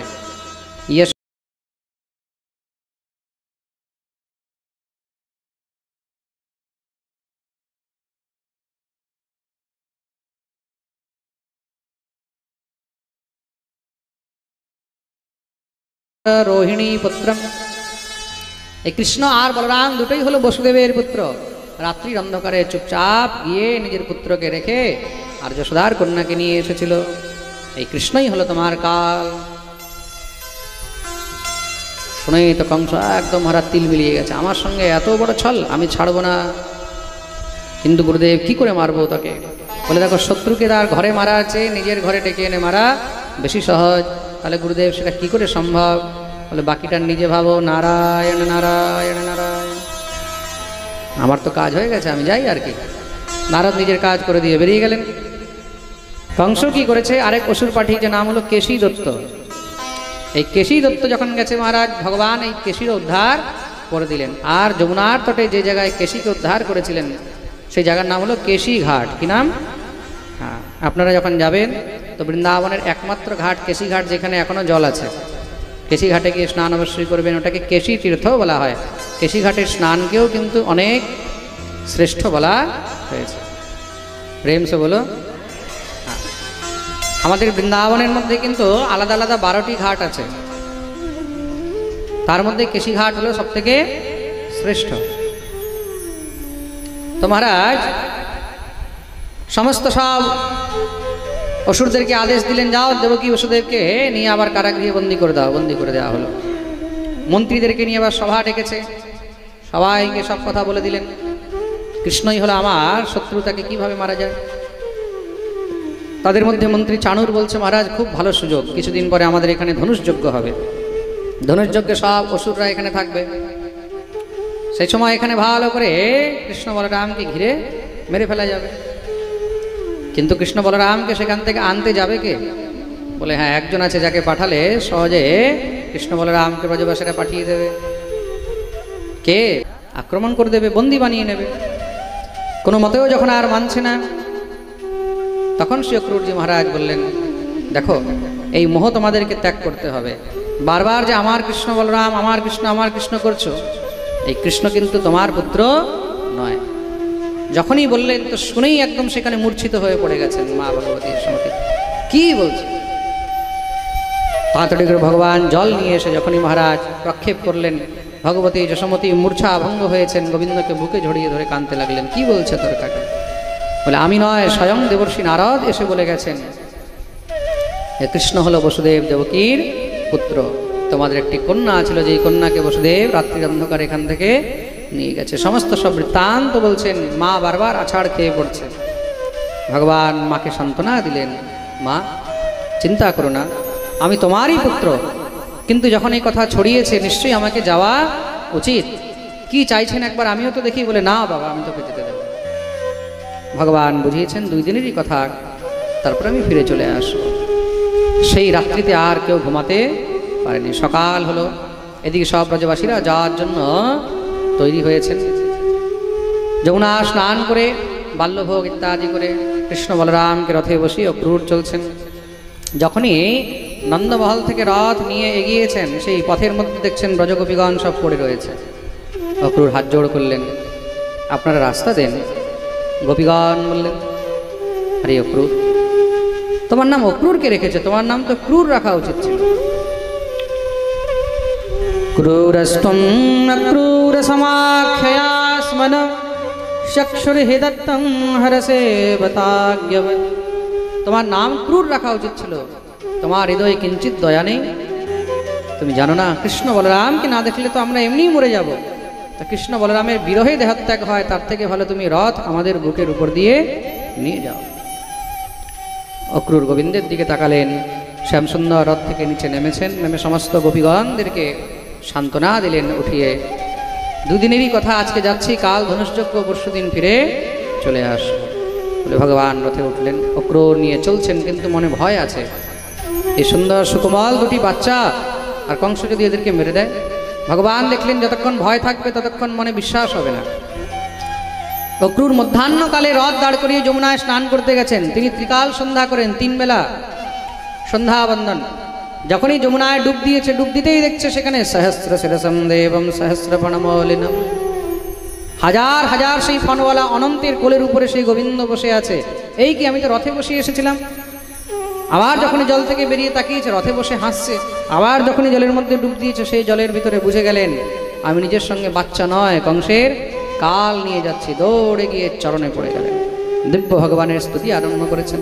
ভগবান বললেন, কাকা আর ভয় নেই তো? বলে না, আর ভয় নেই। অক্রূর দিব্য আনন্দে কৃষ্ণ বলরামকে নিয়ে মথুরায় উপস্থিত হলেন। এদিকে ব্রজবাসীগণ এসে উপস্থিত হয়েছেন, রাত্রি বিশ্রাম করলেন। সকালে যমুনা স্নান করে রাখাল বালকদেরকে নিয়ে ভগবান এবার মথুরাপুরী ঘুরতে বেরিয়েছেন। যখন ঘুরতে বেরোলেন, চারদিকে ভিড় লেগে রয়েছে, সবাই কৃষ্ণ বলরামকে দেখার জন্য লালায়িত। রাখাল বালকরা বলছে, কানাই আমরা সব গ্রামে থেকে এসেছি তো, এটা তো শহর, শহরের লোক আমাদেরকে দেখে মনে হয় কি জানি ভাবছে, ভালো কাপড়ও তো নেই আমাদের কাছে। হ্যাঁ, শুনেছি ভোজরাজ কংস তোর মামা, তোর মামার বাড়িতে এসেছি, কিছু একটু ভালো কাপড়ের ব্যবস্থা হবে না? ভগবান বললেন, চলো দেখা যাক। চলতে চলতে এগিয়ে ধোবি ঘাটে উপস্থিত হলেন। সেখানে খুব সুন্দর সুন্দর বস্ত্র সব আর মেলে রয়েছে। ধোবিদের মধ্যে যে প্রমুখ ধোবি, ভগবান তার কাছে গিয়ে তাকে সম্মান জানালেন, মামাজি প্রণাম। মামার ঘরে সবই মামা। সে আবার চমকে তাকিয়ে দিয়ে দেখছে, এ আবার ভাগনা কোথার থেকে আসলো? কে তুমি? বলে, আমি হলাম নন্দনন্দন। কেউ কেউ বসুদেব নন্দনও বলে, ভোজরাজ কংস আমার মামা হন। ও আচ্ছা, তুমি সে, খুব শুনেছি তোমার কথা। কি চাই? এত সুন্দর সুন্দর বস্ত্র আছে আপনার কাছে, শুনেছি আপনি রাজধোবী, রাজবস্ত্র আপনার কাছে রয়েছে। তো মামার জিনিস তো ভাগ্নে নিতেই পারে, কৃপা করে যদি একটু আমাদেরকে কিছু বস্ত্র কিছু সময়ের জন্য দেন, মেলা টেলা দেখে আমরা আবার ফিরিয়ে দিয়ে যাবো। একদম মহারাজ গর্জনা করে ভগবানকে দুৎকার করে দিলেন, এত দুঃসাহস তোমাদের!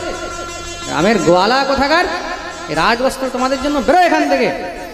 বলে যখনই মুগুরটা উঠিয়েছেন, বলে এক্ষুনি দেখাচ্ছি। ভগবান সঙ্গে সঙ্গে এবং বিকথমানস্য কুপিত দেবকী সুতঃ রজকস্য করাগ্রেণ শিরঃ কায়াদপাতয়ৎ। ভগবান ক্রুদ্ধ হয়ে গালে এমন এক থাপ্পড় মারলেন, সেখানেই মাথা খসে গোবিন্দায় নমঃ নমঃ। বাকি সব ধবিরা পালিয়েছে, আরে ভাগো ভাগো। সেই নন্দের বেটা বড় বড় অসুরদেরকে মেরেছে। ভগবান বললেন, দেখো ভাই, যাকে যেটা পছন্দ নাও আর পরে নাও। পড়তে লেগেছে সেই শুকনো পাতলা পাতলা গোয়ালা আর মোটা মোটা তাগড়া সেই মহারাজ, হ্যাঁ, রাজবংশের লোক। যখন পড়তে গেছে, এক একটা পায়জামার মধ্যে দুজন করে ঢুকে যাচ্ছে, এক একটা পাঞ্জাবির মধ্যে মহারাজ চারজন করে ঢুকে যায়। বুঝতেই পারছে না কিভাবে পড়বে, যেমন তেমন করে পরে টরে বেঁধে টেঁধে চলছে। চলতে চলতে কানাইকে বলছে, কানাই মনে হয় আগেই বেশি ভালো ছিল, এখন তো আরও খারাপ লাগছে, প্রেম সে বলো। তো ভগবান বললেন, এখন কি করা যায়? বলে, দেখ না যদি একটু কিছু ফিটিং টিটিং হয়। ভগবান বললেন, চলো। এক দর্জির কাছে গেলেন, কৃপা করলেন, সেই দর্জি সুন্দর করে ফিটিং করে দিল। চলতে চলতে বলছে, কানাই বস্ত্র হলো, ফিটিংও হলো, গলাটা কেন জানি খালি খালি লাগছে, যদি একটু মালা হতো তাহলে একটু ভালো লাগতো। ভগবান বললেন, ঠিক আছে চলো। সুদামা মালির ঘরে গেলেন। এই মালি দীর্ঘদিন ধরে গোবিন্দকে পাওয়ার জন্য প্রতীক্ষারত রয়েছেন, কবে শ্যামসুন্দরকে আমি নিজের হাতে মালা পরাতে পারবো। ভগবান আজ তার উপরে কৃপা করলেন।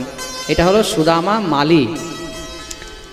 আরেকজন সুদামা আছেন ভগবানের বন্ধু সখা, তার কথা আমরা কালকের পাঠে শুনবো। প্রেম সে বলো। ভগবান সুদামা মালির উপরে কৃপা করলেন, সবাইকে মাল্যদান করেছেন। ভগবান সেখান থেকে চলছেন। রাখাল বালকরা বলছে, কানাই বস্ত্র হলো, মালাও হলো, এবার যদি একটু মাথায় চন্দন হতো তাহলে একটু ভালো লাগতো, মাথাটা খালি খালি লাগছে তো। ভগবান বললেন, বাহ, তোমাদের তো আস্তে আস্তে ডিমান্ড বেড়েই যাচ্ছে। বলে না, আসতে দিলে বসতে চায়, বসতে দিলে খেতে চায়, খেতে দিলে শুতে চায়। প্রেম সে বলো। ভগবান ভক্ত বাঞ্ছা কল্পতরু, তো ভক্তের ইচ্ছা হয়েছে, ঠিক আছে চলো দেখা যাক। হঠাৎ করে চলতে চলতে দেখছেন সামনে থেকে একটি 3 জায়গা থেকে টেড়িমেড়ি কুবজা আসছে। কুবজাকে দেখেই ভগবান তার দিকে এগিয়ে গেলেন। বলে দেখে, বলে না না না, তার কাছ থেকে খুব সুন্দর সুগন্ধ আসছে। কিসের? মলয়োদ্ধত চন্দনের। ভগবান তার কাছে গিয়ে উপস্থিত হলেন। ও সুন্দরী বলতেই তো কুবজা একদম খেপে গেছে। 3 জায়গা থেকে টেড়িমেড়ি কুবড়ি, তাকে যদি কেউ সুন্দরী বলে, হ্যাঁ, তখন ভালো লাগবে? প্রেম সে বলো। একদম খেপে গেছে গোবিন্দের দিকে তাকিয়ে। যখনই গোবিন্দের মুখমণ্ডল দেখেছে, দেখেই তো একদম মহারাজ মন শান্ত হয়ে গেছে। ওই মুখটাই এমন মুখ, ওই মুখটা দেখার পরে আর তখন কোনো রাগ, কোনো ক্রোধ, কোনো ঈর্ষা, কোনো দেশ কিছু আর থাকে না, তাই তো? ভগবতী সেই কুব্জা তখন গোবিন্দকে বলছেন, আচ্ছা একটি কথা বলো শ্যাম, এই সংসারে সবাই আমাকে কুব্জা বলে, কুবড়ি বলে, আর তুমি আমাকে সুন্দরী বলছো, তুমি কি আমার উপহাস করছো? ভগবান বললেন, না, এ সংসারে মানুষ বাইরের সৌন্দর্যতা দেখে, আমি অন্তরের সৌন্দর্যতা দেখি। আচ্ছা একটা কথা বলো তো, তোমার নাম কি, তোমার পরিচয় কি? নিজের পরিচয় দিলেন। দাস্যস্মহং সুন্দরকং সসম্মতা ত্রিবক্রনামায়নুলেপকর্মণি মদ্ভাবিতং ভোজপতেরতিপ্রিয়ং বিনা যুবাম কোন্যতমস্তদর্হতি। আমার নাম হলো সৈরন্দ্রী, আমি হলাম কংসের রাজ দাসী। ভোজরাজ কংস আমার হাতের ঘষা চন্দন ছাড়া অন্য কোনো চন্দন গ্রহণ করেন না। ভগবান বলেন, ওহো, এই চন্দন একটু আমাকে দেবে, আমরা কি পাবো? কুব্জা বললেন, আচ্ছা এবার বুঝতে পারলাম এত মিষ্টি মিষ্টি কথা কিসের জন্য। কিন্তু এই চন্দনের জন্য তোমার থেকে উত্তম পাত্রও তো আর আমি পাবো না। এই চন্দন তোমার মস্তকে দিলে আমার এই চন্দন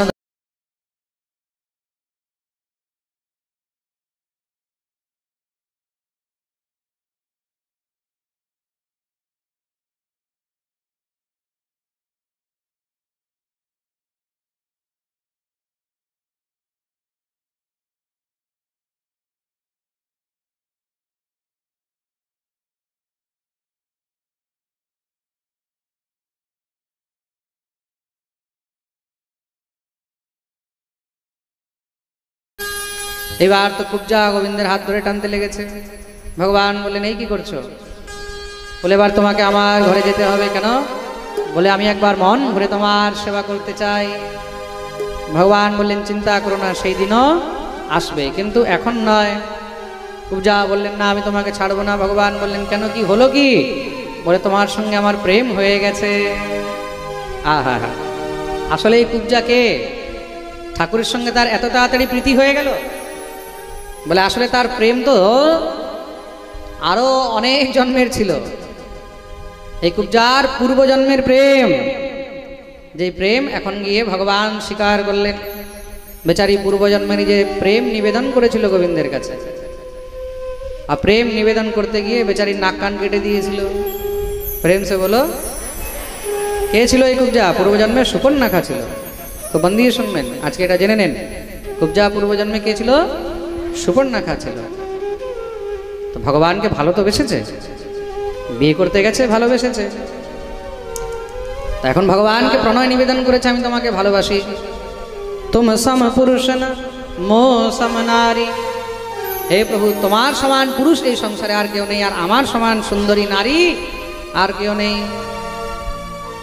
ভগবান বললেন, আচ্ছা ওই দেখো, দেখতে পাচ্ছ আমার বউ আছে?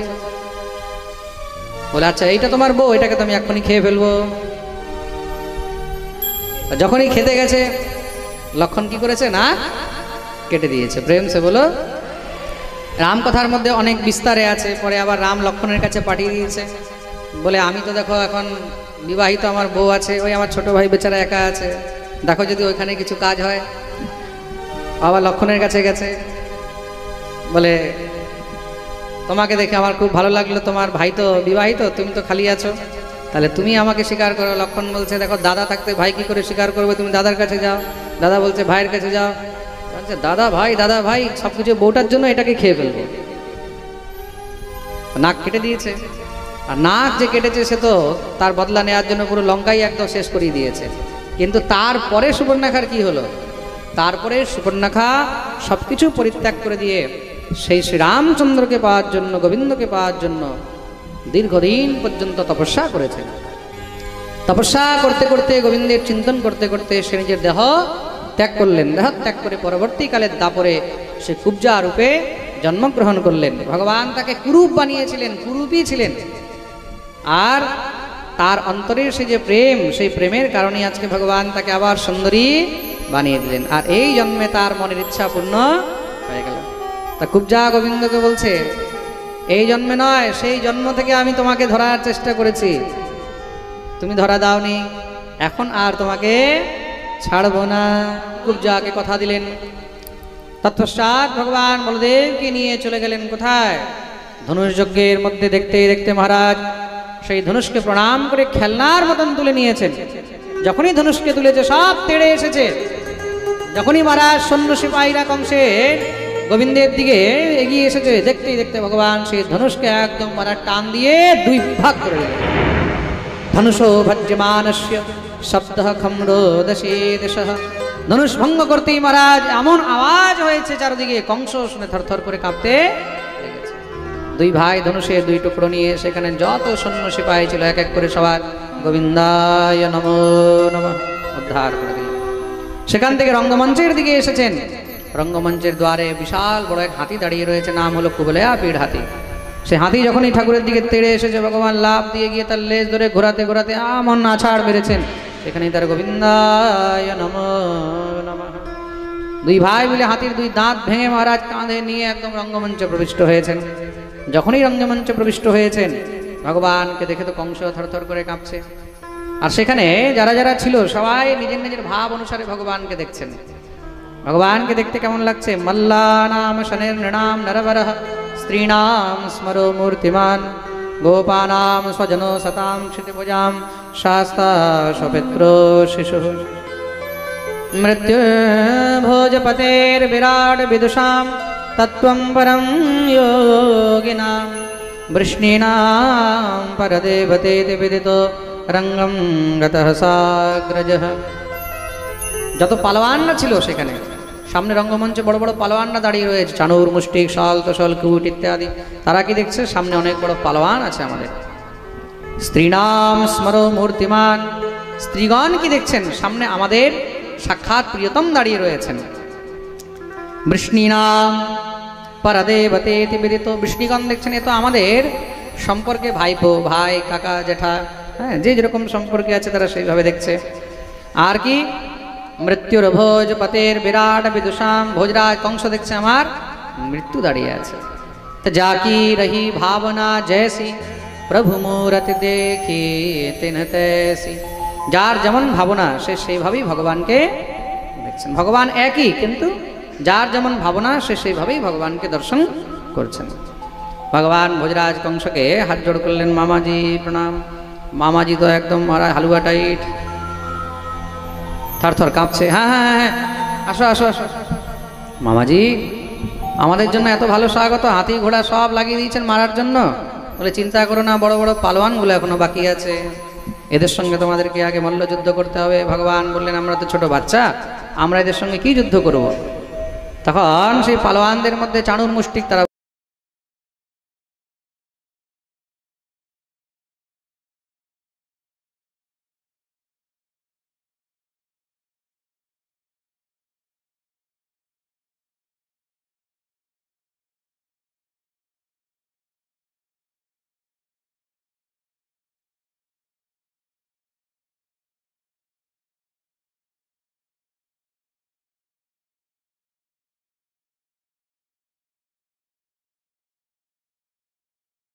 রঙ্গমঞ্চে কৃষ্ণ চাণুরকে বলদেব মুষ্টিককে ধরেছেন।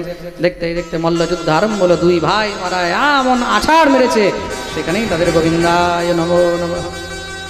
সল তোষল আসলো, ভগবান তাদের উদ্ধার করলেন। কূট দৌড়ে এসেছে, বলদেব প্রভু দেখতেই দেখতে কূটকে ভালো করে কুটে দিয়েছে। কংসে বা জোরে জোরে চেঁচাচ্ছে, মারো মারো, এদেরকে বন্দি বানিয়ে নাও। কংসের সব সৈন্যরা, বাকি ভাইরা যখনই তেড়ে এসেছে, বলদেব প্রভু বলল, তুই মামাকে দেখ, বাকিগুলোকে আমি দেখছি। ভগবান এক লাফ দিয়ে সোজা মঞ্চে, বাকিগুলোকে বলদেব প্রভু নিজের সেই হল মুসল দিয়ে মারা আরম্ভ করেছেন। ভগবান যখনই মঞ্চে উঠেছে, কংস যখনই মারা তেড়ে গেছে, মারলেন, ভগবান এক খুশি সেখানেই পড়েছে। ভগবান সঙ্গে সঙ্গে চুল ধরে টানতে টানতে টানতে টানতে মহারাজ নিচে নামাচ্ছেন। কংস জোরে জোরে চেঁচাচ্ছে, ছেড়ে দে।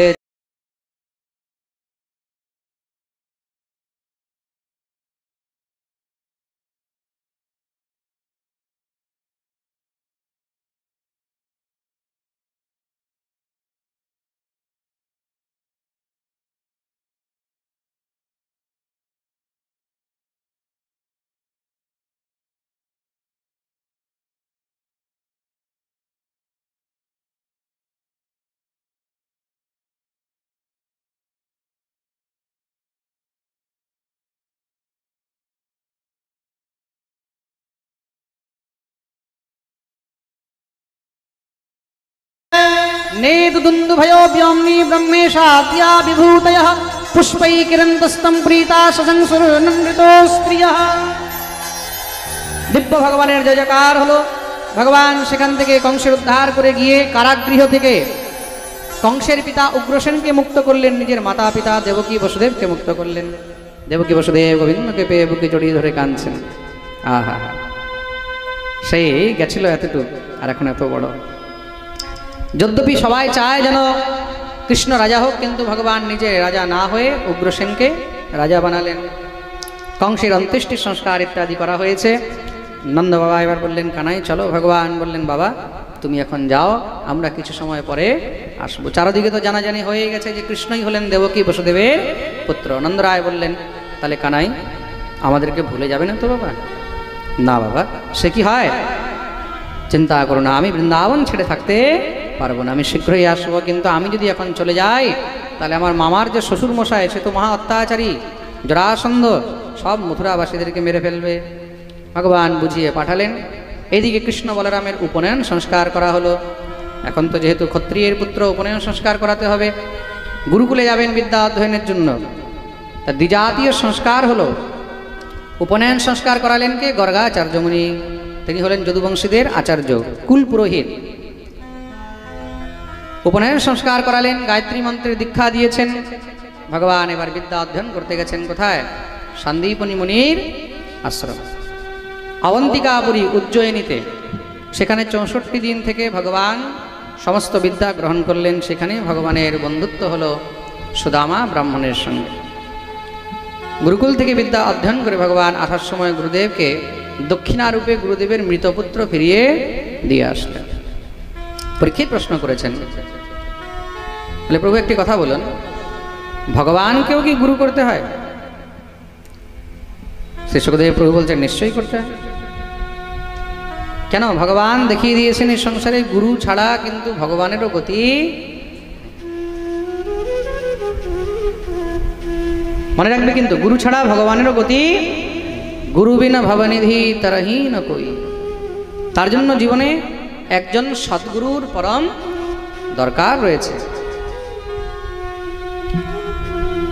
এই সংসারে যদি ভগবান এসেছেন তাহলে ভগবানকেও গুরু করতে হয়েছে। প্রেম সে বলো।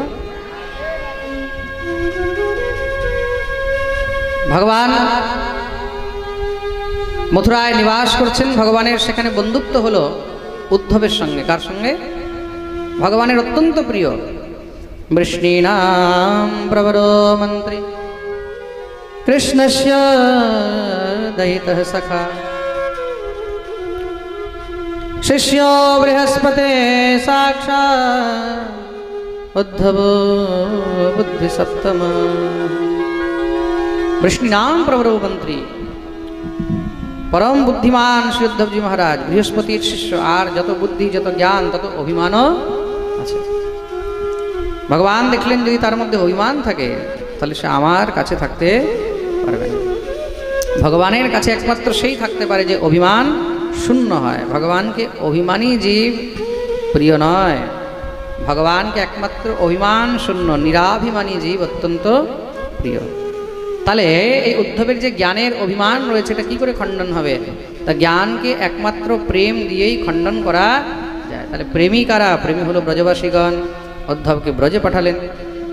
গচ্ছোদ্ধব ব্রজম সৌম্য পিত্রর্ণৌ প্রীতিমাবহ গোপীনাম মদ্বিয়োগাধিম মৎসন্দেশের বিমোচয়।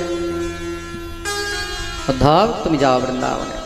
বৃন্দাবনে গিয়ে ব্রজবাসীদেরকে আমার খবর দিয়ে আসবে। আর তাদেরকে বলবে যে আমি সবসময় তাদের কথা বলি, সবসময় তাদের কথা মনে পড়ে। ব্রজবাসীরা হলো আমার প্রাণ। উদ্ধব বলছেন তুমি যেরকম ব্রজবাসীদেরকে প্রাণ বলছো, তারা কি তোমাকে মনে রেখেছে? ভগবান বললেন জানো, ব্রজবাসীরা আমাকে ছাড়া এই সংসারে আর কিচ্ছু বোঝে না। তুমি যদি দেখতে চাও তাহলে একবার ব্রজে গিয়ে দেখে আসো। উদ্ধব বললেন চিন্তা নেই, তারা হয়তো তোমাকে সাধারণ মানুষ মনে করে, তারা তো জানে না তুমি পরব্রহ্ম, আমি তাদেরকে বুঝিয়ে আসবো। উদ্ধব বেরিয়ে গেলেন। দিব্য মহারাজ ষোলো শৃঙ্গার করে, মাথায় স্বর্ণ মুকুট, সেই সোনার রাজবেশ, রথে বসে উদ্ধব আসছেন ব্রজে। শ্রীধাম বৃন্দাবনে এসে প্রবিষ্ট হলেন। যখনই নন্দমহলে প্রবিষ্ট হচ্ছেন, নন্দালয়ে প্রবিষ্ট হতেই দেখছেন সেখান থেকে দিব্য একটি জলের ধারা বেরোচ্ছে। ভিতরে যখন প্রবিষ্ট হলেন, নন্দরায় দেখলেন কেউ এসেছে। কে তুমি? প্রণাম করলেন, বাবা আমি গোবিন্দের সখা, আমার নাম হলো উদ্ধব। ওহো, তুমি উদ্ধব, আসো আসো। যখনই ভিতরে নিয়ে গেছেন, দেখছেন মা ভগবতী যশোমতী করুণ ক্রন্দন করছেন। সেই জলের ধারা যশোদার অশ্রু জলের ধারা। গিয়ে মাকে প্রণাম করলেন। মা জিজ্ঞাসা করলেন, কে? আমার কানাই এসছে নাকি? উদ্ধব পরিচয় দিলেন, আমি কৃষ্ণের সখা, নাম হলো উদ্ধব। ওহো, আজও সে আসেনি? কেমন আছে আমার কানাই? মা, কৃষ্ণ সকুশল আছে। আচ্ছা, একটা কথা বলো বাবা, সে কি কখনো আমাদের কথা বলে? সবসময় আপনাদের কথা বলে মা। তার কি ইচ্ছে হয় না, তার মন করে না এখানে আসতে? এই দুঃখিয়ারি অভাগিনী মায়ের কথা কখনো মনে পড়ে না? মনে পড়বে কেন উদ্ধব? আমি কি তার মা? না, আমি তো তাকে পালন করেছি, পেলেছি, কত কষ্টই বা না দিয়েছি। তাকে কত মেরেছি, তার কান ধরেছি, তাকে বেঁধেছি। ধর, তুমি যখন যাবে তাকে বলবে তোমার মা বলেছে আর তোমাকে কোনোদিন সেই কষ্ট দেবে না। একবার হলে যেন আমাকে দেখে যায়, একবার যেন তাকে দেখতে পায়। শত হলেও তো সে আমার পুত্র। উদ্ধব বোঝাচ্ছেন, যার জন্য তুমি কাঁদছো মা, সে তো পরব্রহ্ম। না মাতা না পিতা দস্য, না ভার্যা না সুতাদয়, নাত্মীয় না পরশ্চাপি, না দেহ জন্ম এব চ। না তার মা আছে, না বাবা, না ভাই, না স্ত্রী, না পুত্র। এই সংসারে তার কেউ নেই, কোনো সম্বন্ধ, কোনো সম্পর্কই তার নেই। মা যশোমতী বললেন, তুমি যাকে পরব্রহ্ম বলছো, তোমার জন্ম ব্রহ্ম হতে পারে, কিন্তু আমার জন্য সে শুধু আমার কৃষ্ণ। ভগবানকে কেউ দুগ্ধপান করাতে পারে? বলে না, আমি তাকে নিজের দুগ্ধপান করিয়েছি। ভগবানকে কেউ বাঁধতে পারে? বলে না, আমি বেঁধেছি। ভগবানকে কেউ কান ধরতে পারে? বলে না, আমি ধরেছি।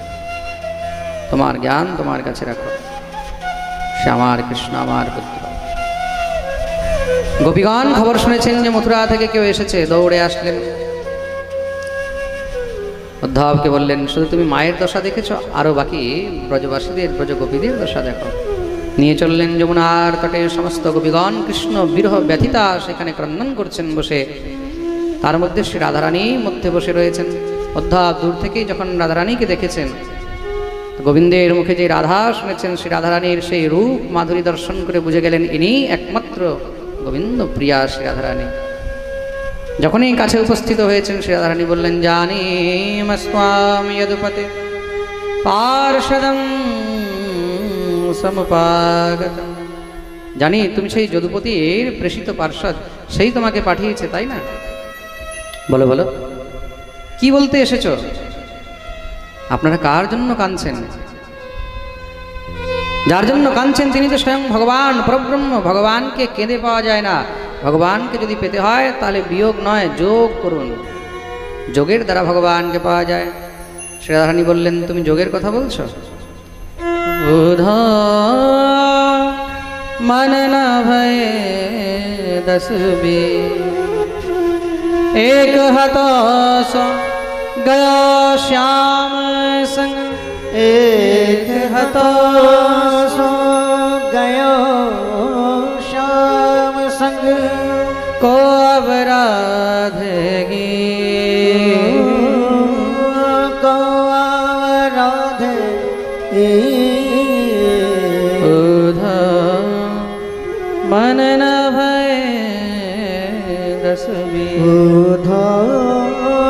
मन न भय दस बी। অর্থাৎ যোগ করব কি করে? একটাই তো মন, সেই মনের মধ্যে যোগ রাখবো কি করে? সেই মন তো গোবিন্দ নিজের সঙ্গে হরণ করে নিয়ে চলে গেছে। আর তুমি বলছো যোগ, যোগ থেকে তো বিয়োগ শ্রেষ্ঠ, বিয়োগ বিশেষ যোগ। ভগবানের জন্য যোগ সাধনা সবাই করতে পারে, কিন্তু তার জন্য কানতে সবাই পারে না। উদ্ধব, এই জ্ঞান তোমার কাছে রাখো, এই জ্ঞান আমাদেরকে দিতে হবে না। সঙ্গে সঙ্গে একটি ভ্রমর এসে যখনই শ্রী রাধারানীর চরণে বসতে গেছেন, তাকে তাড়াতে লাগলেন, স্পর্শ করবে না। মধুপগিতবন্ধ মা স্পৃশাং সপত্ন্যা কুচমিলিতমালা কুঙ্কুমস্মশ্রুভেন বহতু মধুপতিস্তন মানিনীনাং প্রসাদম यदु सदसि विडम्ब्यं यस्त्वदूतस्त्वमेद्रे। হে মধুপ, তুমিও কালো আর সেই কৃষ্ণ কালো। সব কালোরা কি কপটি হয়? ছুবে না আমার। তুমিও আলাদা আলাদা পুষ্পের মধ্যে গিয়ে তার মধুপান করো, মন ভরে যায়, তখন ছেড়ে দিয়ে চলে যাও। তদ্রূপ সেই কৃষ্ণ, সেও এখন মন ভরে গেছে, আমাদেরকে পরিত্যাগ করে দিয়ে চলে গেছে। তাকে ভালোবাসার কি এটাই পরিণতি?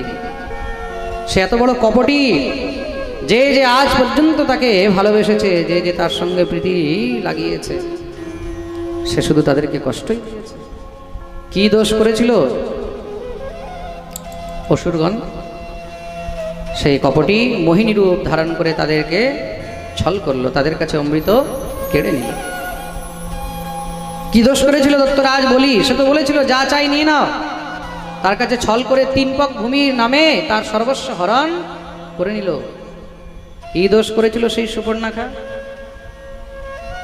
সে তো প্রণয় নিবেদন করেছে, কিন্তু তবুও তার নাক কান কেটে তাকে বিরূপ করে দিয়েছে। স্ত্রিয়মকৃত বিরূপাম স্ত্রী যেতঃ কাময়ানা। দেখাচ্ছে যে আমি পত্নীব্রত, আমি এক স্ত্রী ব্রতী, আর তার জন্য আরেক নারীর নাক কান কেটে দিল। সে এত বড় কপটি। কত দূর পর্যন্ত শোনাবো তার কপটের কথা? কি দোষ করেছিল সেই বানররাজ বালি? তাকে ছল করে মেরেছে। মৃগয়রিব কপীন্দ্রম ব্যব্যধে লব্ধ ধর্মা। উদ্ধব এসেছিলেন জ্ঞান দিতে যে তিনি পরব্রহ্ম। এসে দেখছেন গোপীরা তো সব জানে যে তিনি ব্রহ্ম, তিনি আদির অনাদি, তিনি রাম, তিনি বামন, তিনি নৃসিংহ, তিনি হিরণ্যকশিপু, তিনি নৃসিংহ ভগবান যিনি হিরণ্যকশিপুকে মেরেছেন, তিনি বামন, তিনি মৎস্য, তিনি কুর্ম, তিনি বরাহ, সবকিছুই তিনি। এসেছিলেন বোঝাতে, কিন্তু দেখলেন যে গোপীরা তো ভগবানের সবকিছুই জানেন। সমস্ত বেদ, পুরাণ, শাস্ত্র, উপনিষদ, গ্রন্থ সব গোপীদের কণ্ঠস্থ রয়েছে। তাদেরকে আমি কি ব্রহ্মজ্ঞান দেব? উদ্ধব গোপীদের চরণ রজে গড়াগড়ি দিতে লাগলেন। বন্দে নন্দব্রজ স্ত্রীণাম পাদরেণুমভীক্ষ্ণসহ यासां हरिकथोद्गीतं पुनाति भुवनत्रयम्। हे प्रभु, জীবনে আমি যদি কোনো পুণ্য করে থাকি তাহলে যেন আমি দেই ব্রজগোপীদের চরণ রজ নিজের মাথায় নিত্য পেতে পারি। আমি যেন এই ব্রজে কোনো লতা, কোনো গুল্ম, কোনো তরু, কোনো বৃক্ষ, কোনো পাথর, কোনো ঔষধি হয়ে জন্মগ্রহণ করি। কেন? ব্রজগোপীগণ যখন এখান দিয়ে হেঁটে যাবে তাদের চরণের ধুলো যেন আমার মাথায় পড়ে। উদ্ধব এসেছিলেন জ্ঞান দিতে, নিজের জ্ঞানকে সেখানে বিসর্জন দিয়ে গোপীদের প্রেম নিয়ে ফিরে এসেছেন। কি উধ সুধ হে আয়। উদ্ধব গেছিল টেড়া মেড়া, হয়েছে একদম সোজা। জ্ঞানী খুব টেড়া হয়, কিন্তু প্রেমী একদম সোজা হয়। গোবিন্দের কাছে এসে উপস্থিত হয়েছে ভগবান। উদ্ধবকে পেয়ে আনন্দিত হলেন, বুকে জড়িয়ে ধরলেন। উদ্ধব এসেছে পুরো একদম ব্রজরজে মাখা। ভগবান যার জন্য উদ্ধবকে পাঠিয়েছিলেন সেই উদ্দেশ্য পূর্তি হয়ে গেল। শ্রী সুখদেব প্রভু উদ্ধব গোপী সংবাদের বর্ণন শ্রবণ করালেন। বলিয়ে ভক্তবৎসল ভগবান কি। এদিকে জরাসন্ধ কি করেছে? সে নিজের সঙ্গে 23 অক্ষহিনী সেনা নিয়ে আক্রমণ করে দিয়েছে। ভগবান সেই যুদ্ধে তাকে পরাস্ত করলেন। একমাত্র জরাসন্ধকে জীবিত ছাড়লেন। সে আবার গিয়ে 23 অক্ষহিনী সেনা একত্র করে নিয়ে এসেছে। এইভাবে 17 বার যুদ্ধে তাকে পরাস্ত করলেন। 18 বারের সময় সে কি করেছে? নিজের সঙ্গে কাল যবনকে নিয়ে এসেছে। কেন? কাল যবনকে বরদান রয়েছে। কি বরদান রয়েছে? যদুবংশীদের হাতে কাল যবনের মৃত্যু হবে না। তা কালযবনকে যখন নিয়ে আসছে ভগবান খবর পেলেন, ভগবান দেখলেন আমিও তো যদুবংশী, আমিও মারতে পারবো না, তাহলে আমাকে এখান থেকে এবার বেরিয়ে যেতে হবে। আর ভগবান যুদ্ধভূমি ছেড়ে পালিয়েছেন কেন, তার আরেকটি কারণ রয়েছে। জরাসন্ধ বিশাল বড় যজ্ঞের আয়োজন করেছে, মন দিয়ে শুনবে। যুদ্ধে বিজয়ী প্রাপ্তির জন্য বিজয় যজ্ঞ আরম্ভ করেছেন। আর সেই যজ্ঞের মধ্যে ব্রাহ্মণদেরকে যখন নিমন্ত্রণ করেছে, ব্রাহ্মণদেরকে বলেছে আমি তোমাদেরকে খুব দক্ষিণা দেবো, যে যা চাইবে তা দেবো। কেউ যদি বলে 1 লক্ষ স্বর্ণ মুদ্রা তাই দেবো, কেউ হাতি ঘোড়া ঘর বাড়ি যা চাইবে দেবো। ব্রাহ্মণরাও সব চলে এসে যজ্ঞ করতে। কিন্তু যখন সংকল্প শুরু করেছে, সংকল্পে বলেছে যদি এই যুদ্ধের মধ্যে আমি বিজয়ী না হই তাহলে সব ব্রাহ্মণদের মাথা কেটে দেবো। ভগবান দেখলেন আমি যদি এখন এখান থেকে না যাই তাহলে ব্রাহ্মণদের উপর অত্যাচার শুরু করবে। আর ভগবান হলেন পরম ব্রাহ্মণ ভক্ত। নমো ব্রহ্মণ্য দেবায় গৌরম্মণ হিতায় চ জগদ্ধিতায় কৃষ্ণায় গোবিন্দায় নমো নমঃ। তার জন্য ভগবান কি করলেন, বিশ্বকর্মাকে আবাহন করলেন, যাও তুমি গিয়ে সমুদ্রের মধ্যে বিশাল একটি নগরের নির্মাণ করো। বিশাল মহারাজ নগরের নির্মাণ করলেন, সেই নগরের নাম হলো দ্বারকা। বলিয়ে দ্বারকা ধাম কি। ভগবতী যোগমায়াকে বললেন দেবী সমস্ত মথুরাবাসীদেরকে তুমি এই নিদ্রার মধ্যেই দ্বারকায় পৌঁছে দাও। যোগমায়াও সবাইকে নিয়ে উপস্থিত হয়ে গেলেন। সকাল হয়েছে, কালযবনকে নিয়ে যখন জরাসন্ধ বেরিয়েছে, কৃষ্ণ বলরাম এবার মথুরা নগর থেকে একা বেরিয়েছেন।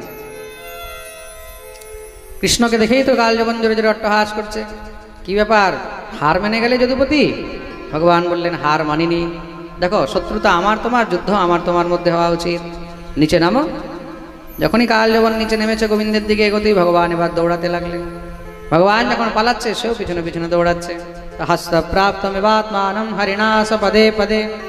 ভগবানকে মনে হচ্ছে এই ধরলাম এই ধরলাম। ভগবান এইভাবে তাকে সেখান থেকে দৌড়িয়ে নিয়ে গিয়ে প্রবর্ষণ পর্বতের গুফার মধ্যে ঢুকে গেলেন। সেখানে এক সত্যযুগের সূর্যবংশী রাজা শুয়েছিল, নাম হলো মুচকুন্দ। ভগবান গিয়ে নিজের গায়ের পিতাম্বরী তার উপরে ঢেকে দিয়েছেন। কালযবন তো সে ক্রুদ্ধ হয়ে গেছে, আমাকে দৌড়িয়ে নিয়ে এসে নিজে ঘুমাচ্ছিস, ওঠ বলে যখনই আঘাত করেছে সঙ্গে সঙ্গে মুচকুন্দ উঠতেই তার দৃষ্টি পড়েছে, দৃষ্টি পড়তেই তৎক্ষণাৎ জ্বলে পুড়ে ছাই হয়ে গেল। সেখানেই কালযবনের গোবিন্দায় নমো নমঃ। ভগবান চতুর্ভুজ রূপ ধারণ করে সামনে প্রকট হলেন। ঠাকুরকে দেখে মুচকুন্দ দিব্যস্তুতি করলেন, প্রভু এই কি লীলা, বলে আমার দ্বারা তার মৃত্যু ছিল না, তাই তোমার দ্বারা তার উদ্ধার করিয়ে দিলাম। পূর্বে এই মুচকুন্দ দেবতাদের বন্ধু ছিল, তো তার দেবতাদের পক্ষ থেকে অসুরদের সঙ্গে যুদ্ধ করতে গেছে। দীর্ঘদিন যুদ্ধ করে যখন বিজয় প্রাপ্ত করলেন, দেবতাগণ প্রসন্ন হয়ে বললেন এবার তুমি বর চাও, কি বর চাও? মুচকুন্দ বললেন প্রভু আমি খুব ক্লান্ত হয়ে গেছে, এবার একটু ভালো করে ঘুমাতে চাই। দেবতাগণ বললেন ঠিক আছে। তার মধ্যে বরদান আবার কোথায় থাকলো, তুমি বরদান কি চাও সেটা বলো। বলে প্রভু আমি বরদান এটা চাই, যখন ঘুম থেকে উঠবো তখন যেন সামনে সাক্ষাৎ সচ্চিদানন্দ ভগবান শ্রী হরিকে দেখতে পাই। দেবরাজ বললেন তথাস্তু, তাই হবে। কিন্তু মহারাজ মাঝখানে যদি কেউ আমার নিদ্রা ভঙ্গ করে দেয় তাহলে কি হবে? বলে মাঝখানে যদি কেউ তোমার ঘুম ভাঙিয়ে দেয়, তোমার দৃষ্টি পড়লেই জ্বলে ছাই হয়ে যাবে। তো ভগবান তো পায়ের হিসাব রাখে, কাকে কোন জায়গায় কিভাবে কাজে লাগাতে হবে এটা ভগবান থেকে ভালো আর কেউ জানে না। প্রেম সে বলো। ভগবান কালযবনের উদ্ধার করিয়ে দিলেন। সেখান থেকে ভগবান বলদেব প্রভুকে নিয়ে গুপ্ত রাস্তা দিয়ে দ্বারকায় প্রস্থান করলেন। আর জরাসন্ধ কি করেছে, জরাসন্ধ সেই পর্বতকে চারদিক দিয়ে ঘিরে আগুন লাগিয়ে দিয়েছিল। সে ভাবলো বোধহয় এরা জ্বলে পুড়ে ছাই হয়ে যাবে, কিন্তু ভগবান আগেই সেখান থেকে বেরিয়ে গেছেন। তা রণভূমি ছেড়ে গেলেন বলে ভগবানের নাম হলো রণছোড়। বলিয়ে রণছোড় রায় ভগবান কি জয়। দ্বারকায় এসেছেন, ভগবানের দিব্য স্বাগত হলো, ভগবান দ্বারকাধীশ হলেন। বলিয়ে দ্বারকাধীশ কি জয়। দ্বারকায় আসার পরে এবার সর্বপ্রথম বড় ভাই বলদেবের বিবাহ হলো। কার সঙ্গে? আনর্ত দেশের রাজা রেবতের কন্যা রেবতীর সঙ্গে।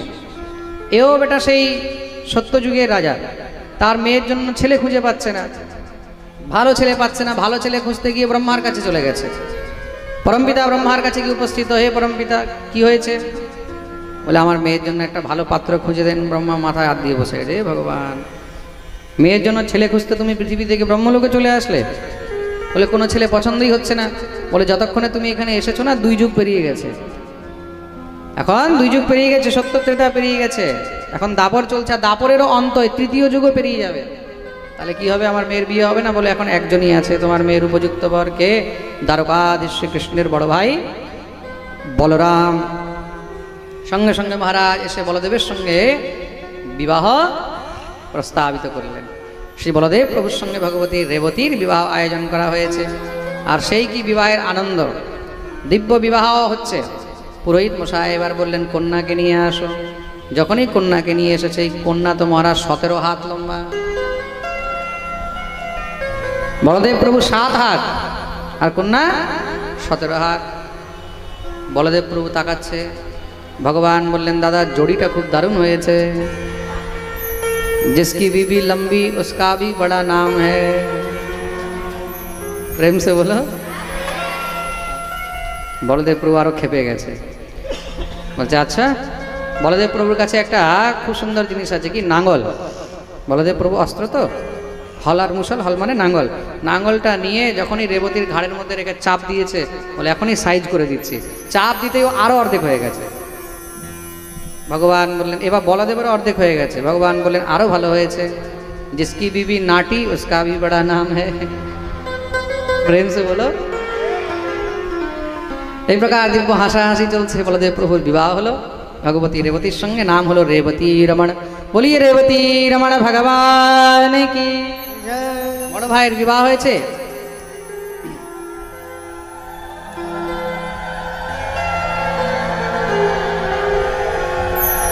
ভগবান দেখলেন এখন আমাকে আর কে বিবাহ করবে, সব রেকর্ড তো খারাপ করে রেখেছি, কে আর মেয়ে দেবে? আচ্ছা কোনো মেয়েকে যদি বলা হয় তোমার জন্য একটা ছেলে দেখা হয়েছে, খুব ভালো ছেলে, কি করে? বলে করে আর কি, চুরি টুরি করে, বিয়ে করবে? হ্যাঁ আচ্ছা চলো ঠিক আছে, দেখতে কেমন? বলে দেখতে একদম কালো। আচ্ছা চলো তাও মেনে নিলাম। স্বভাব ব্যবহার? বলে স্বভাব ব্যবহারটা এরকম নিজের মামাকেই মেরে দিয়েছে। শালা শ্বশুরকে ছাড়বে কোনো গ্যারান্টি আছে? আচ্ছা ছেলের মা বাপকে? বলে মা বাপেরও কোনো ঠিক নেই। কেউ বলে দেবকী নন্দন, কেউ বলে যশোদা নন্দন, কেউ বলে নন্দনন্দন, কেউ বলে বসুদেব নন্দন। হ্যাঁ কিন্তু শেষদেব প্রভু বলছেন এইগুলোই হলো আমাদের গোবিন্দের গুণ, এগুলোই হলো গোবিন্দের। এটা সংসারের অবগুণ, সেটাই আমাদের ঠাকুরের গুণ। চোর নয়, তিনি হলেন মহাচোর। আর এরকম চোরেরই আমাদের দরকার রয়েছে। ব্রজে বসন্তম নবনীত চৌরম চৌরাগ্রগণ্যম পুরুষম নমামি। ঠাকুর কি শুধু নবনীত চোর, মাখন চোর নাকি? না না, শুধু মাখন চোর নয়, গোপাঙ্গ নানাম চদকুল চোরম। তিনি গোপীদের মনকে চুরি করেছেন। অনেক জন্মার্জিত পাপ চোরম, নিজের ভক্তদের জন্ম জন্মান্তরের পাপগুলোকে চুরি করেন। তিনি চোর নয়, তিনি হলেন মহাচোর। আর আমরা এমন চোরকেই চাই। প্রেম সে বলো। এই চোর কোথায় পাওয়া যাবে যে আমাদের দুঃখ কষ্ট সব চুরি করে নেয়? আমাদেরকে এই চোরই তো চাই।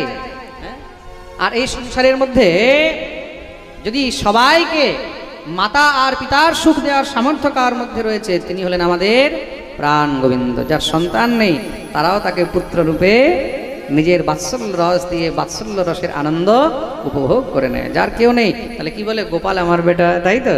প্রেম সে বলো। তার মা বাপের কোনো ঠিকের দরকার আছে? তার তো হাজার হাজার নয় লক্ষ লক্ষ মা বাপ। হ্যাঁ নেই। খুব সুন্দর করে পত্র লিখলেন। সেই পত্র লিখেই চুপচাপ রাত্রিবেলায় সেই পত্র ব্রাহ্মণ দেবের কাছে পাঠিয়েছেন। বিপ্রদেবের কাছে গিয়ে প্রার্থনা করলেন। বিপ্রদেব সেই পত্র নিয়ে বেরিয়েছেন। দেখতেই দেখতে মহারাজ রাত্রির অন্তিম প্রহর, একদম ব্রহ্ম মুহূর্তে ভগবানের সম্মুখে গিয়ে উপস্থিত হয়েছেন। ব্রাহ্মণদেব এসেছেন। ভগবান খবর পেলেন। আচ্ছা ভগবানের কাছে ব্রাহ্মণের জন্য কিন্তু সবসময় দরজা খোলা থাকে। ভগবান দ্বারপালদেরকে সবসময় বলে রেখেন, যদি কোনো ব্রাহ্মণ যে কোনো সময় আসে তখন দেখবে না যে আমি কি করছি, সঙ্গে সঙ্গে আমাকে ডেকে দেবে। ভগবান এসে উপস্থিত হলেন, বিপ্রদেবকে আসন দিয়ে বসিয়েছেন। কি হয়েছে বিপ্রদেব? হে দ্বারকাধীশ, বিদর্ভ নন্দিনী রুক্মিণী আপনার জন্য এই পত্র পাঠিয়েছে। কি লেখা রয়েছে পত্রের মধ্যে? আহা, আসুন একটু আমরাও দর্শন করি। শ্রী সুখদেব প্রভু সেই পত্রের বর্ণন করছেন।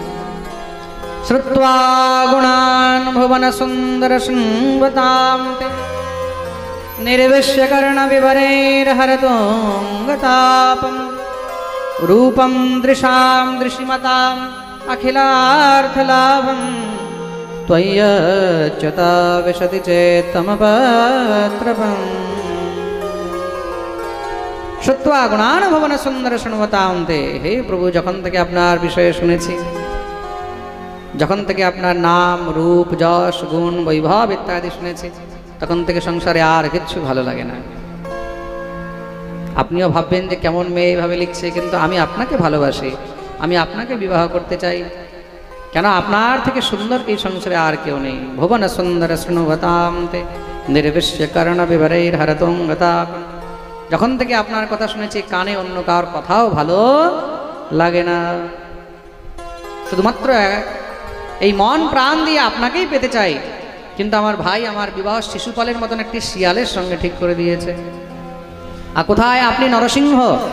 ভগবান তো শুনে আরো মহারাজ বাবা সিংহ বলে দিয়েছে। আচ্ছা, কাউকে যদি পটাতে হয় তাহলে সব থেকে সহজ সরল একটি সিদ্ধান্ত রয়েছে, কি বলে? তার ভালো করে প্রশংসা করো। আরে দাদা, আপনার মতন তো লোকই নেই, আপনার কি আপনার কি আপনার। দেখতে দেখতে দেখা গেল একদম মহারাজ ছোলা গাছে উঠে যাবে। প্রেম সে বলো। হ্যাঁ, তাল গাছে না, ছোলা গাছে। ছোলা গাছে উঠলে তাহলে কি হয়? প্রেম সে বলো। তো ভগবানের এমন প্রশংসা করে দিয়েছে, ভগবানও আর থাকতে পারছেন না। তারপরে ভগবানকে নিবেদন করলেন, হে নাথ, যদি আমি এই জন্মে আপনাকে না পাই তাহলে নিজের দেহত্যাগ করবো, তবু শিশুপালকে বিবাহ করব না। আপনি আমাকে এখান থেকে উদ্ধার করে নিয়ে যান। আর নিয়ে যাবেন কি করে? সেখানে তো চারদিকে পাহারা থাকবে, কিন্তু হ্যাঁ, একটি উপায় আছে। আমাদের এখানে নিয়ম রয়েছে, বিবাহের পূর্বে কন্যা গৌরী মন্দিরে পুজো করতে যায়। অন্তঃপুরান্তরচরী মনিহত্যবন্ধম স্বামুদ্বহে কথমিতি প্রবদাম্যপায় পূর্বেদ্युरस्ति महति कुलदेवी यात्रा यस्या बहिर्नववधूर्गिरिजामपे। সেই গৌরী মন্দির থেকে আপনি আমাকে উদ্ধার করে নিয়ে যাবেন। ভগবান সঙ্গে সঙ্গে বিপ্রদেবকে বললেন, আর দেরি করে চলবে না, চলো। বিপ্রদেবকে নিয়ে ভগবান বেরিয়ে গেলেন। কুণ্ডিনীপুরে এসে উপস্থিত। এদিকে কি হয়েছে? সকাল হতে ভগবতী রুক্মিণী সখীদেরকে নিয়ে ভগবতী গৌরী মন্দিরে পুজো করতে গেছেন। ভগবতী গৌরীর দিব্য পুজো আরম্ভ করলেন। দিব্য মা ভগবতীর পুজো করলেন। ভগবতীর গলা থেকে মালা খুলে পড়ে গেল। শুভ সংকেত বুঝলেন, কিন্তু এখনো তো বিপ্রদেব সেই ব্রাহ্মণ আসেনি। মন চঞ্চল হয়ে রয়েছে। এদিকে হঠাৎ করে দেখছেন মন্দিরের দ্বার থেকে সেই বিপ্রদেব প্রবেশ করছেন। দৌড়ে গিয়ে ব্রাহ্মণের চরণে প্রণাম করলেন। ব্রাহ্মণের মুখে হাসি দেখেছেন, বুঝে গেলেন কোনো শুভ সংকেত। দেবী, চিন্তা করো না, দ্বারকাধীশ চলে এসেছেন, কিছু সময়ের মধ্যে এখানে উপস্থিত হবেন। ভগবতী রুক্মিণী ব্রাহ্মণকে খুব করে আশীর্বাদ দিলেন। এ সংসারে ব্রাহ্মণ যেই পরিস্থিতিতেই থাকুক না কেন, কখনো লক্ষ্মীহীন থাকবে না। প্রেম সে বলো। ভগবতী রুক্মিণী দিব্য আনন্দে নৃত্য করছেন। দেখতেই দেখতে দ্বারকাধীশ শ্রীকৃষ্ণ রথ নিয়ে এসে উপস্থিত হলেন। গোবিন্দকে দেখেই রুক্মিণী এগিয়ে গেছেন। ভগবান দৌড়ে এসে হাত ধরে সোজা মহারাজ নিয়ে রথে বসিয়ে একদম মহারাজ পা। চারদিকে সব হাল্লা শুরু হয়ে গেছে, রে লেগেও লেগেও লেগেও লেগে। যখনই খবর পেয়েছে, এদিকে আবার শিশুপাল বরযাত্রী নিয়ে চলে এসেছিল, সব পিছনে পিছনে দৌড়াতে লেগেছে। রুক্মী ইত্যাদি সব দৌড়াচ্ছে। সামনে থেকে বলদেব প্রভু আসছেন নারায়ণী সেনা নিয়ে। ভগবান বলদেবকে দেখে রথদাঁড় করিয়ে প্রণাম করলেন।